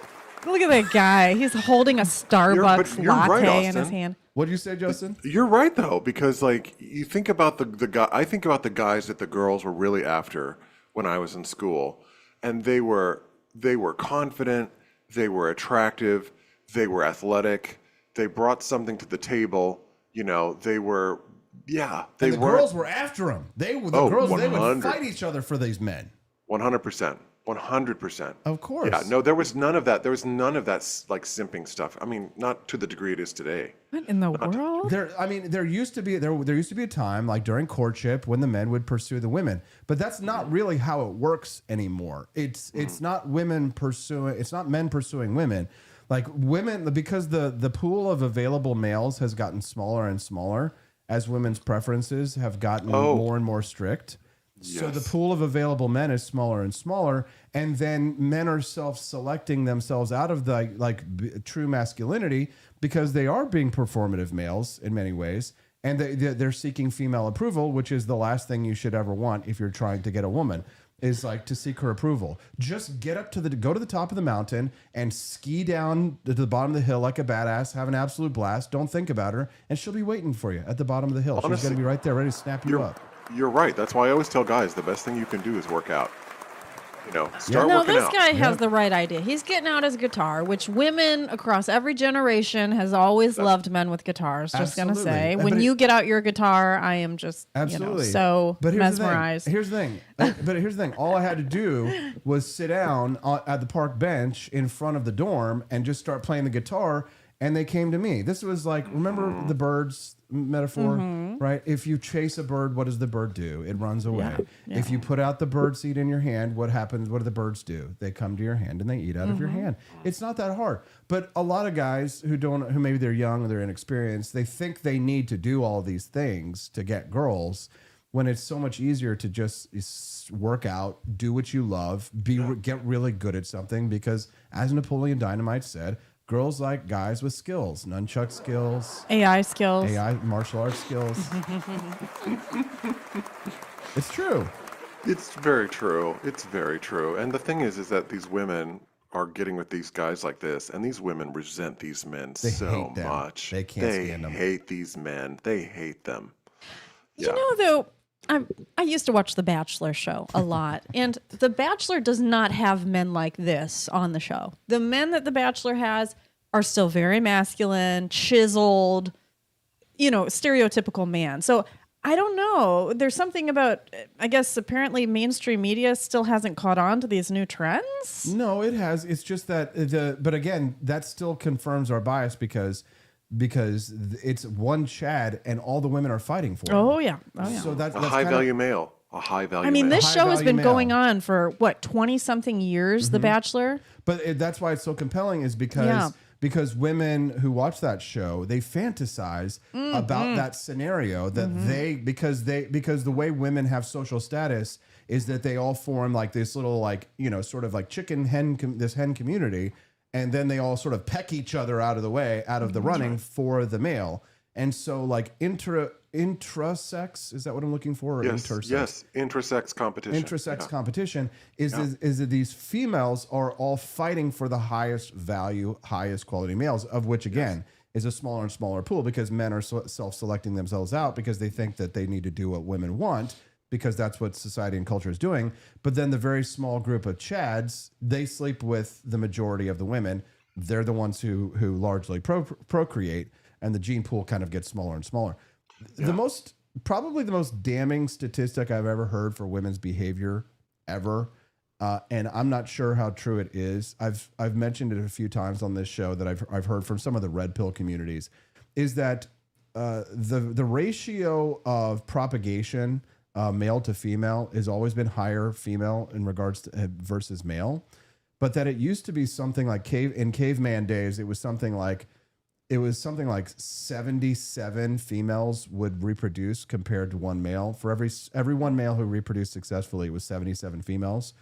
And now in modern days, it's more like 1 to 7. But if you consider what that ratio represents, it means that it's almost always throughout history been one man with many women. The baby daddy. And it makes sense. It makes sense.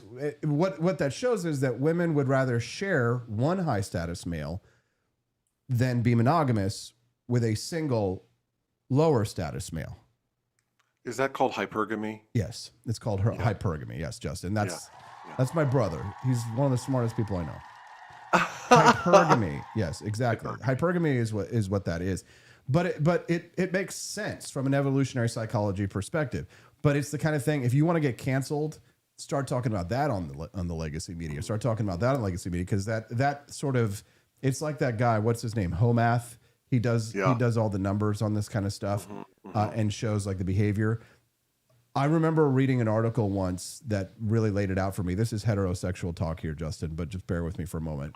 But like, if you have a guy friend, a straight guy friend, you can't teach him. Like, if he asks you how to get girls, it's kind of like joining the Jewish religion. You, as a rabbi, you have to say no 3 times. And then the 4th time that your male friend comes to you and asks for you to teach him how to get women, then you say yes. Because if you don't, then he will resent you. Because most men, what will happen is that they're not going to understand like the subtle like games that women play and like the subtle, behaviors that you have to engage in. I had this one guy friend in New York who he was buff. He worked out. He did all these things, but he was nebbish, as they say. And so he couldn't understand that it was his personality that was turning people. He didn't know how to shut his mouth. He didn't know how to do certain things like be cool, bitch, be cool. And so he ended up hating me, resenting me for trying to, when he asked me the first time, I should have said no. But I lost that friend because when I tried to explain the behaviors to him, he rejected it because it went against the programming of everything that men have been told and raised. This is how you need to behave towards women, because working out is good, but it is not enough. Well, and also we live in a societal culture where men largely have been raised by women. We haven't been raised by men. So, for example, if you think about the education system, it's populated by women. So little boys learn at a very, very early age to seek out the approval of women from the time they're very, very young. So that programming, Austin, goes all the way to childhood. Because it used to be that men would be raised by other men. You'd be raised with your fathers, your uncles on the farm. Yes. You'd go out with your there would be hunting things, or you would be with your male relatives. Boys would stick together and the girls would hang out together. But now boys are being pulled into the world of the women and raised by women and told how to be a man by women, which women can't tell you how to be a man. That's absolutely erroneous. So that's why you get generation after generation of these men that are people-pleasing women. This is what all this is, Austin, this performative male stuff. It's all women-pleasing, and it's the end result of years and years and years of this education system that has been female-dominated to teach men how to be men. It's like, I'm sorry, I don't think women should tell men how to be men any more than men should tell women how to be women.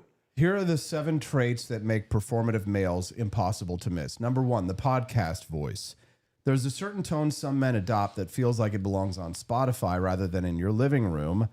Even when the topic is something simple like what they order for lunch, it gets delivered with unnecessary weight, she says. I once sat in a meeting where a colleague explained a minor scheduling update as though he were unraveling the mysteries of the universe.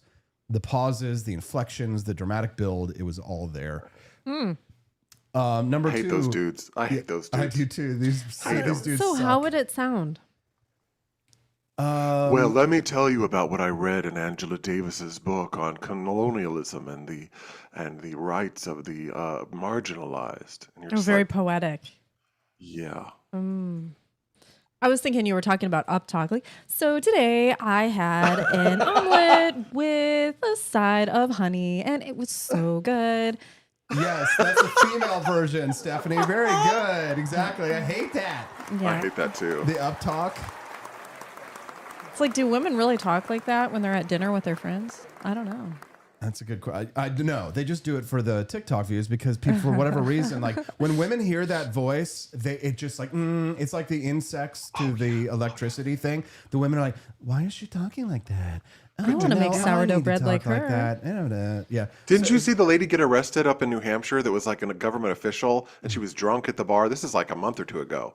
And she's like, I don't know why you're arresting me. What are you doing? Like she was totally, like she's an elected official and she's talking like that. Yes, yes. And she's like, you're under arrest. She's like, no, I'm not. I'm not under arrest. Oh, jeez. Yes, I remember that. So Steffi asked for an example of podcast voice. Okay, here it is. So here's my 1 minute monologue. Here we go.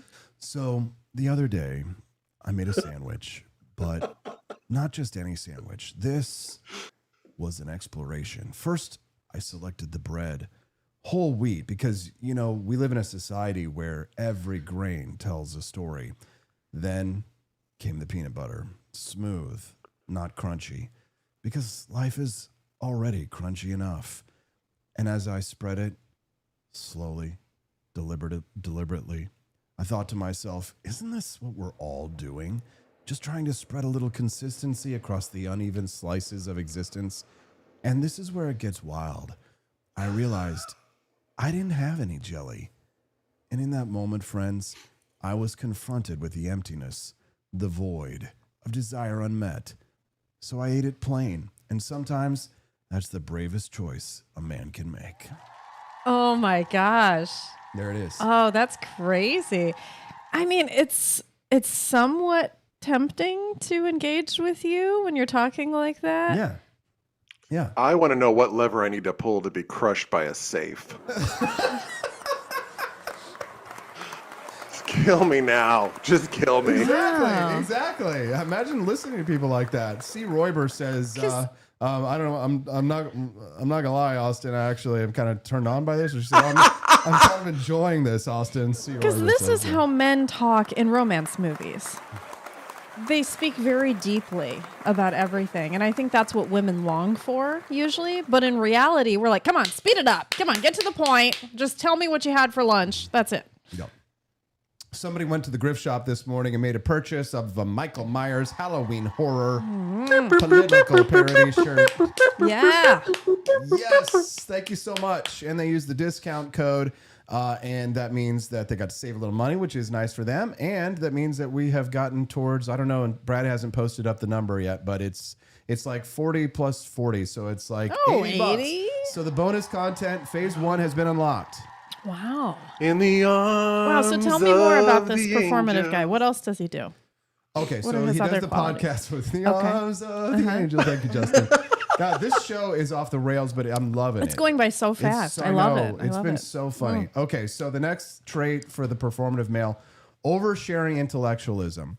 This is so me. Every group has me one. too. It's me too. The It's guy me who too. treats casual talk like a seminar. Mention It's the me. weather. Suddenly you're hearing a crash course in climate economics. Oh boy. Share a It's me. funny story. He's pulling in Nietzsche. This is me. Yeah, These yes, it's me. performances often masquerade as deep thinking, but they usually serve a different purpose, signaling intelligence rather than fostering connection. Whatever, bitch. Just because you didn't learn how to read. Maybe you're a performative male. Could that be? I mean, what do I do for a living? I'm about to put, if we raise $20 more on this show, my ass is going to be portraying Leonardo DiCaprio. What do you think, Stephanie?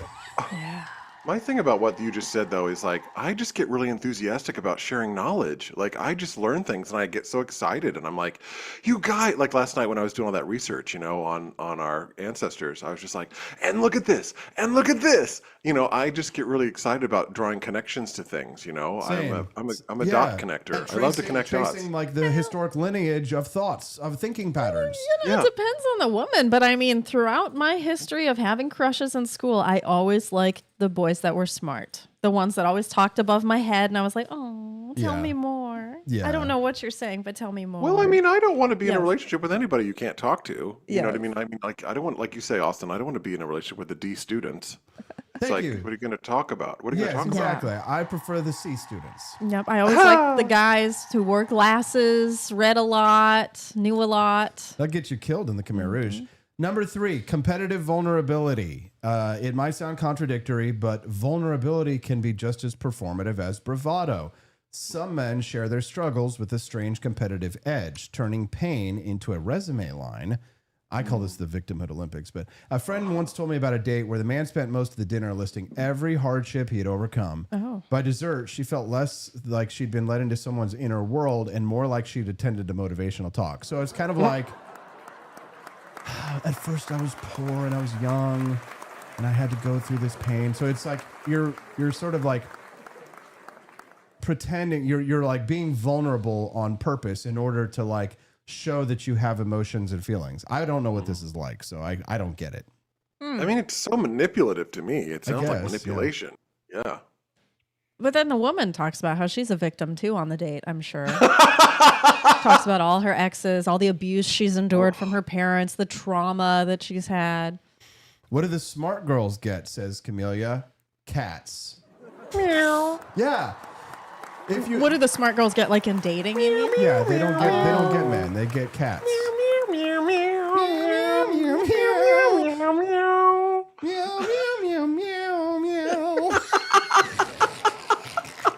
Well, I do want to say one positive of Tylenol and the fact that it causes autism. Like, being autistic is really cool, and I love the show Love on the Spectrum. If you're autistic, you will find love, so have no worries. So if you're smart, just be autistic. I'm finding love on X. Here's the secret of dating for me. You just become on. You get on the you get on the X, and you start having more, centrist rights, right views, and suddenly all the gay dudes that are on the right suddenly like hit you up in your DMs, and I'm like, okay. So you got some love interest there, huh? Well, I don't know, but they're like, hi, you look really cute. Oh my gosh, I play my am so song. intrigued by this conversation.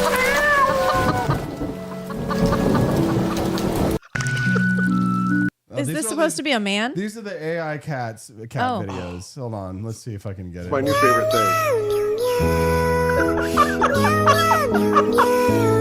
So is this a boyfriend and a girlfriend? No, it's okay. It's just a song that Justin and I were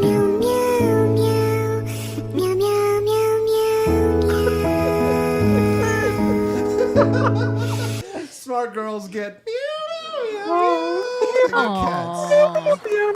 And a sad story about their life. They get service animals. That's what smart girls get. They get service animals, but they get no service. Unless you look at the number 2 best-selling book on Amazon in women's fiction. Is it Grover the Note President? No. It's, okay. It's for women's fiction. It's what is the best?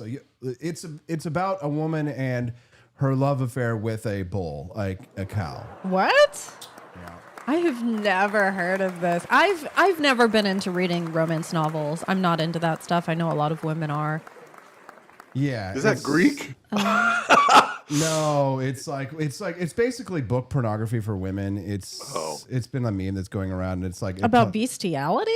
Essentially, it's like half man, half cow. I don't know what to call it. Oh, so it's like a Beauty and the Beast type of story. Kinda, yeah. And now the meme that's going around these days is like they're looking at Belle's face after the Beast changes from the Beast to a man, and she's like disappointed because she's like, "Can I see the Beast again?" She's like, "Oh no." I thought you were gonna say her face was glowing when the man came out. No, if you actually look at Belle's face after the scene, when the Beast changed into human, Belle was, look at this has 12 million views. Personally, Belle was not fooling me or anyone. When the Beast changed into human, I saw that look on her face. That was disappointment. Look, this is Belle's face. I've got it pulled up.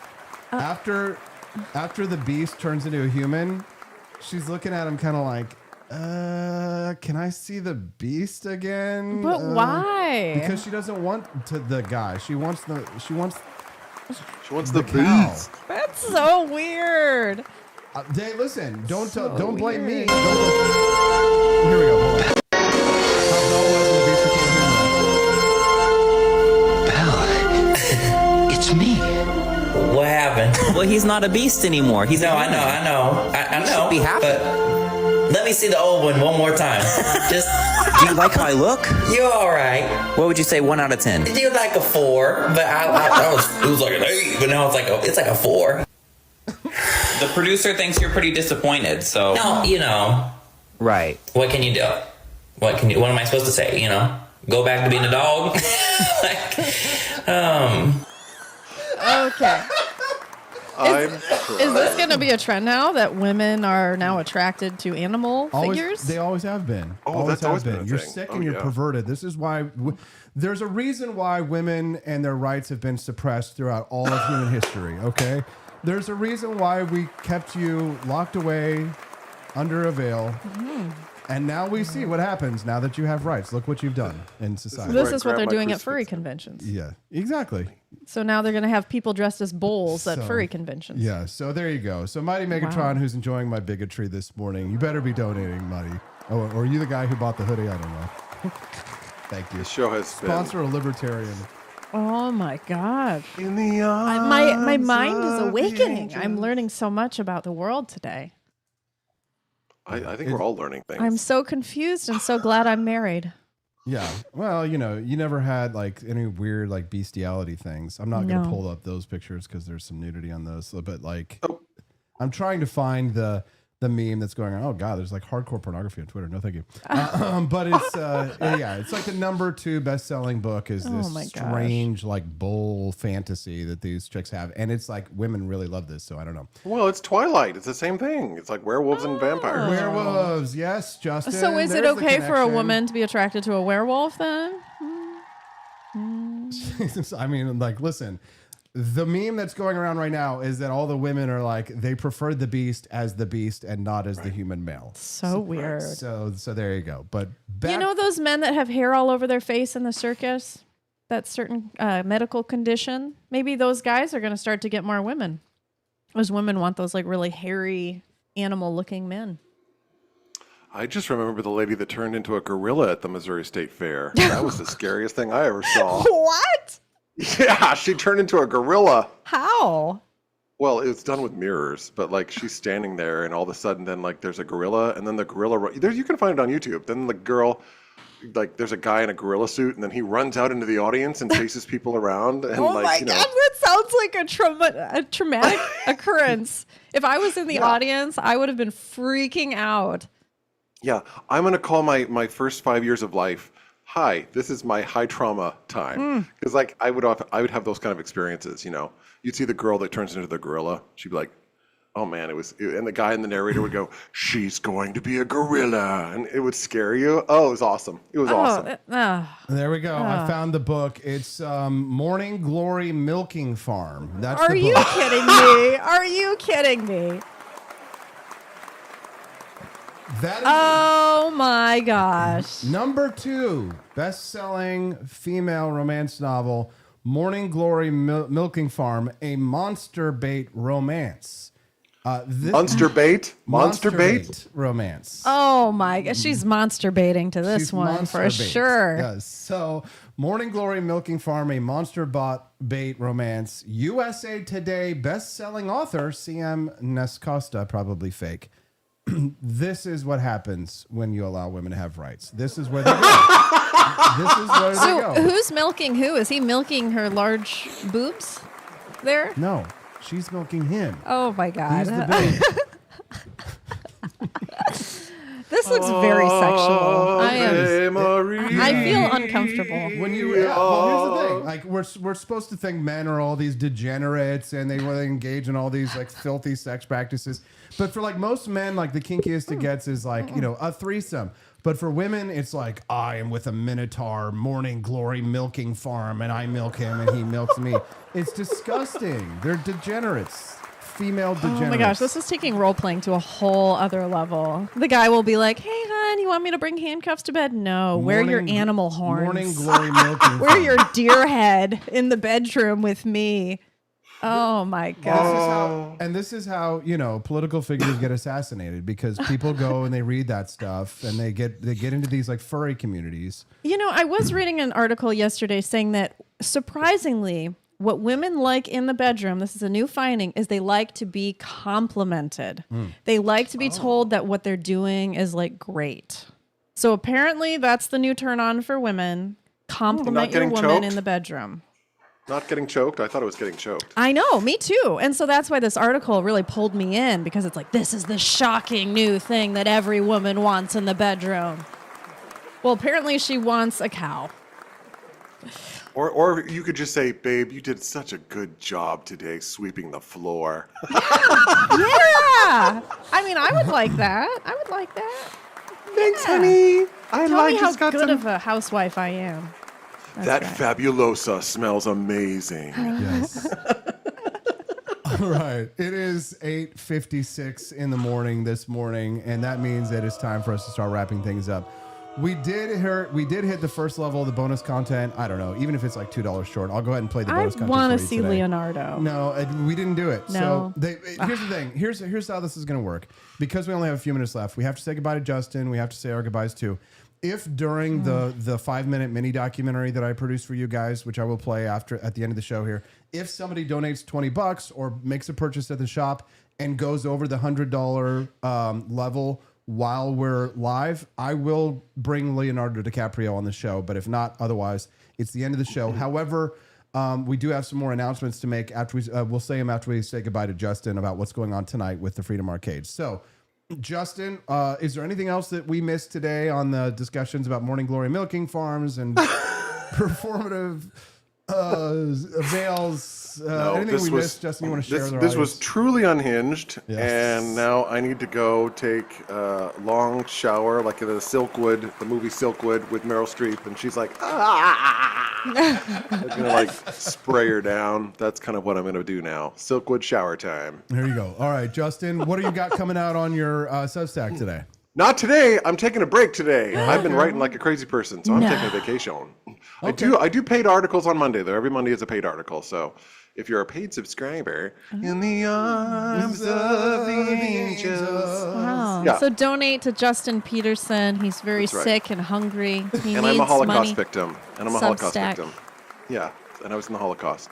Yes. I like to wear babushkas. Oh my god! My grandmother and great grandmother both wore babushkas, so and I've inherited some babushkas. Oh my gosh! Austin, would it turn you on if I wore a babushka? God, would you like that? I mean, anything turns me on. So honestly, You'd be like, babe, you look so great in that babushka. You'd be like, oh, it's my fantasy. It's What my if fantasy. I take off my babushka? Justin, thank you for making this show my God. unforgettable. Some people said this was the best show Unbelievable. we've ever had. Oh my God, I'm dying. Well, then I'm you dying. need to donate to see Leonardo if this is the best show we've ever had. Come on, guys. I'm dying. All right, I'll talk till later. Have a great weekend. Bye. Love you. Can't wait to Bye. see you Rise in a in few freedom. weeks. There we go. Love you, Rise in Justin. freedom. See you at Herman at Oktoberfest. Can't wait. Yeah. Oh yeah. Oh no, I can't watch these. These depress me terribly.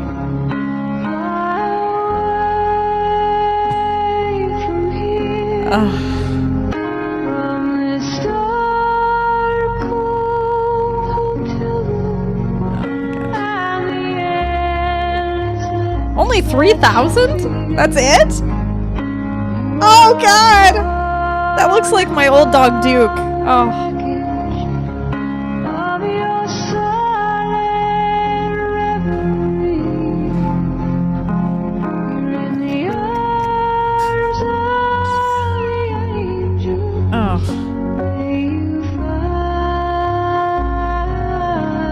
Oh my gosh.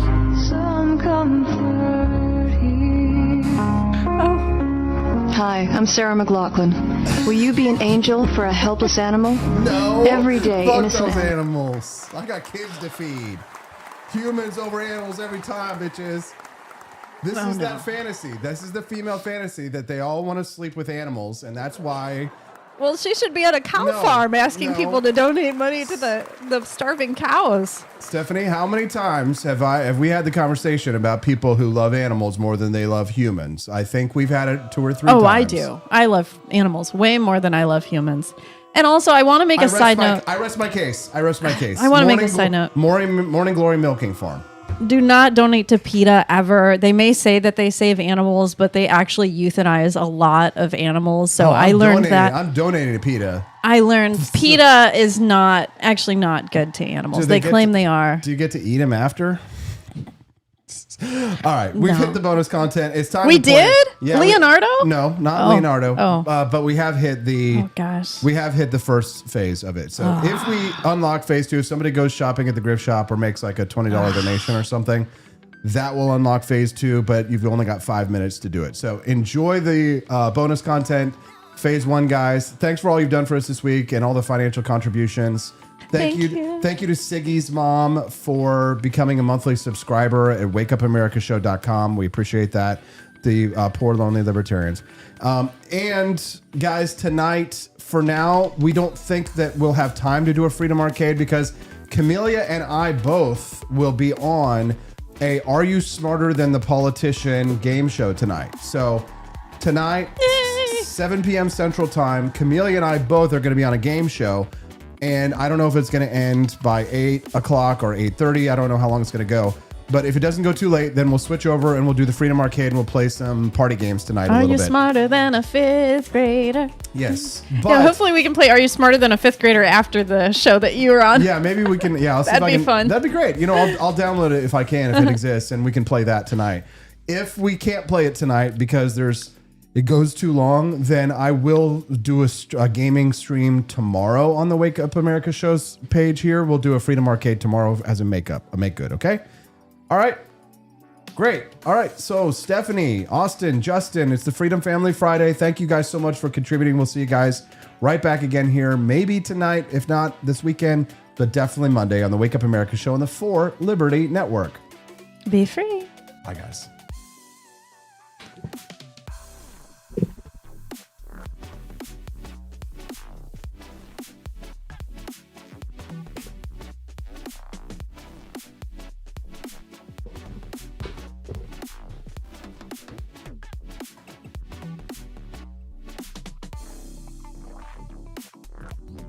Last week's newsletter, I focused on the Trump administration's obvious jawboning hypocrisy when it comes to Jimmy Kimmel.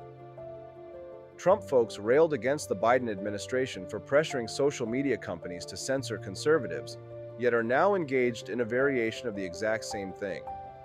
You are reading Free Media from Robbie Soave and Reason. Get more of Robbie's on the media, disinformation, and free speech coverage. There's plenty of hypocrisy to go around, however. Indeed, in their responses to this whole kerfuffle, Democrats have revealed that their solution is not a solution at all, but a threat to up the ante the second they regain power. To recap, Kimmel's removal from the airwaves has alarmed many defenders of free speech, not because Kimmel has the right to a stage, a show, and an audience, but because the Federal Communications Commission, FCC, involved itself in a decision that should be made by private entities. By threatening to take regulatory action against media companies that platform Kimmel, FCC Chair Brendan Carr earned a rare rebuke from several members of his own party, including Republican Sens. Ted Cruz, Texas, Rand Paul, Kai, and Dave McCormick, Pay. When a government actor tries to extort a private actor into taking some action, it's called jawboning. In this case, the desired action was the silencing of Kimmel, who used his show's opening monologue last week to imply that the alleged killer of Charlie Kirk, Tyler Robinson, was part of the MAGA gang, i.e., that the shooter was identified with the right. This was neither funny nor true. Kimmel can and should suffer the market consequences of his claims. His viewers can desert him, his bosses can punish him, and companies that broadcast him can find something else to air in the 11 p.m. hour. The government shouldn't force him off television, however, and the FCC shouldn't imply that it will make things very difficult for his corporate masters unless they muzzle him. Like I said last week, there's absolutely nothing unprecedented about what's going on here. Carr's directly threatening language addressed the Kimmel situation The easy way or the hard way was perhaps a less subtle example of jawboning, but it's well in keeping with the previous administration's actions on disfavored speech. Biden White House Digital Strategy Director Rob Flaherty, for instance, repeatedly pressed social media companies to take down content that was contrary to Biden's interest. So perhaps it should come as no surprise that Democrats are not responding to the Kimmel situation by demanding some new limit on the FCC's ability to regulate speech. They are not vowing that a future Democratic administration would respect the sacrosanct First Amendment rights of private speech. On the contrary, they are promising to punish the victims of the jawboning, the private companies. Senator Chris Murphy, Decon, made this explicit during a recent interview on MSNBC. Murphy: the second remedy is for the Democratic Party to make clear that if you give us power, we're going to break up these corporate monopolies, and in particular these media monopolies. If we want to be credible as a critic of Trump's slide to totalitarianism, then we have to pic.twitter.com CJIHBCF0IP Aaron Rupar, Vatrupar, September 25, 2025. Murphy said that if the Democrats regained control of the presidency and Congress, they would move swiftly to regulate and break up large media companies, and presumably big tech companies, that kowtowed to Trump. If you think about it, what he's basically saying is, kowtow to us, not the GOP, or else. One can't help but feel a little sympathetic to the owners of the companies, who really just want to be left alone, make profit-maximizing decisions, and avoid punitive regulation. But they're damned if they do. MAGA will hurt them. And damned if they don't. Democrats will hurt them. As long as Democrats remain the party that is more inclined to favor sweeping regulatory action aimed at breaking up the largest and most successful tech and media companies in the U.S., in other words, the party of Elizabeth Warren and Bernie Sanders, the Republican Party might seem like the more welcoming team, even if Trump is as bad a jawboner, as anyone else. Speaking of censorship, YouTube has announced that everyone kicked off the platform for violating pandemic-era content rules is now welcome back, following an investigation by House Judiciary Committee Chair Jim Jordan, R. Ohio, into the Biden administration's jawboning of parent company Alphabet. Reasons Elizabeth Nolan Brown had an excellent write-up of this decision in her own newsletter, so I won't dwell on it in too much detail. I am particularly satisfied by this outcome, however, since my show, Rising, was unjustly suppressed by YouTube in 2022. The platform suspended us for a week, ostensibly because we violated an election integrity policy, denying the validity of the 2020 election. But of course, no one on the show made any such claim. Rather, we played a news clip of Trump making the claim. In any case, it's always nice to get some recognition that the moderation policies of that era were heavy-handed and motivated by government malfeasance. Here was my commentary on Thursday's episode of Rising, discussing YouTube's change of heart. This week on Free Media, I'm joined by Amber Duke to discuss Kamala Harris's revenge tour and much else. Also, I'm currently recording an episode with Andrew Heaton, which will debut later this week. Worth watching. I just finished two things I've been working on: the second season of Netflix's Wednesday, and the Cormac McCarthy novel Blood Meridian. One is a timeless meditation on man's inherent capacity for violence and the savage roots of the American experiment, and the other is about cowboys.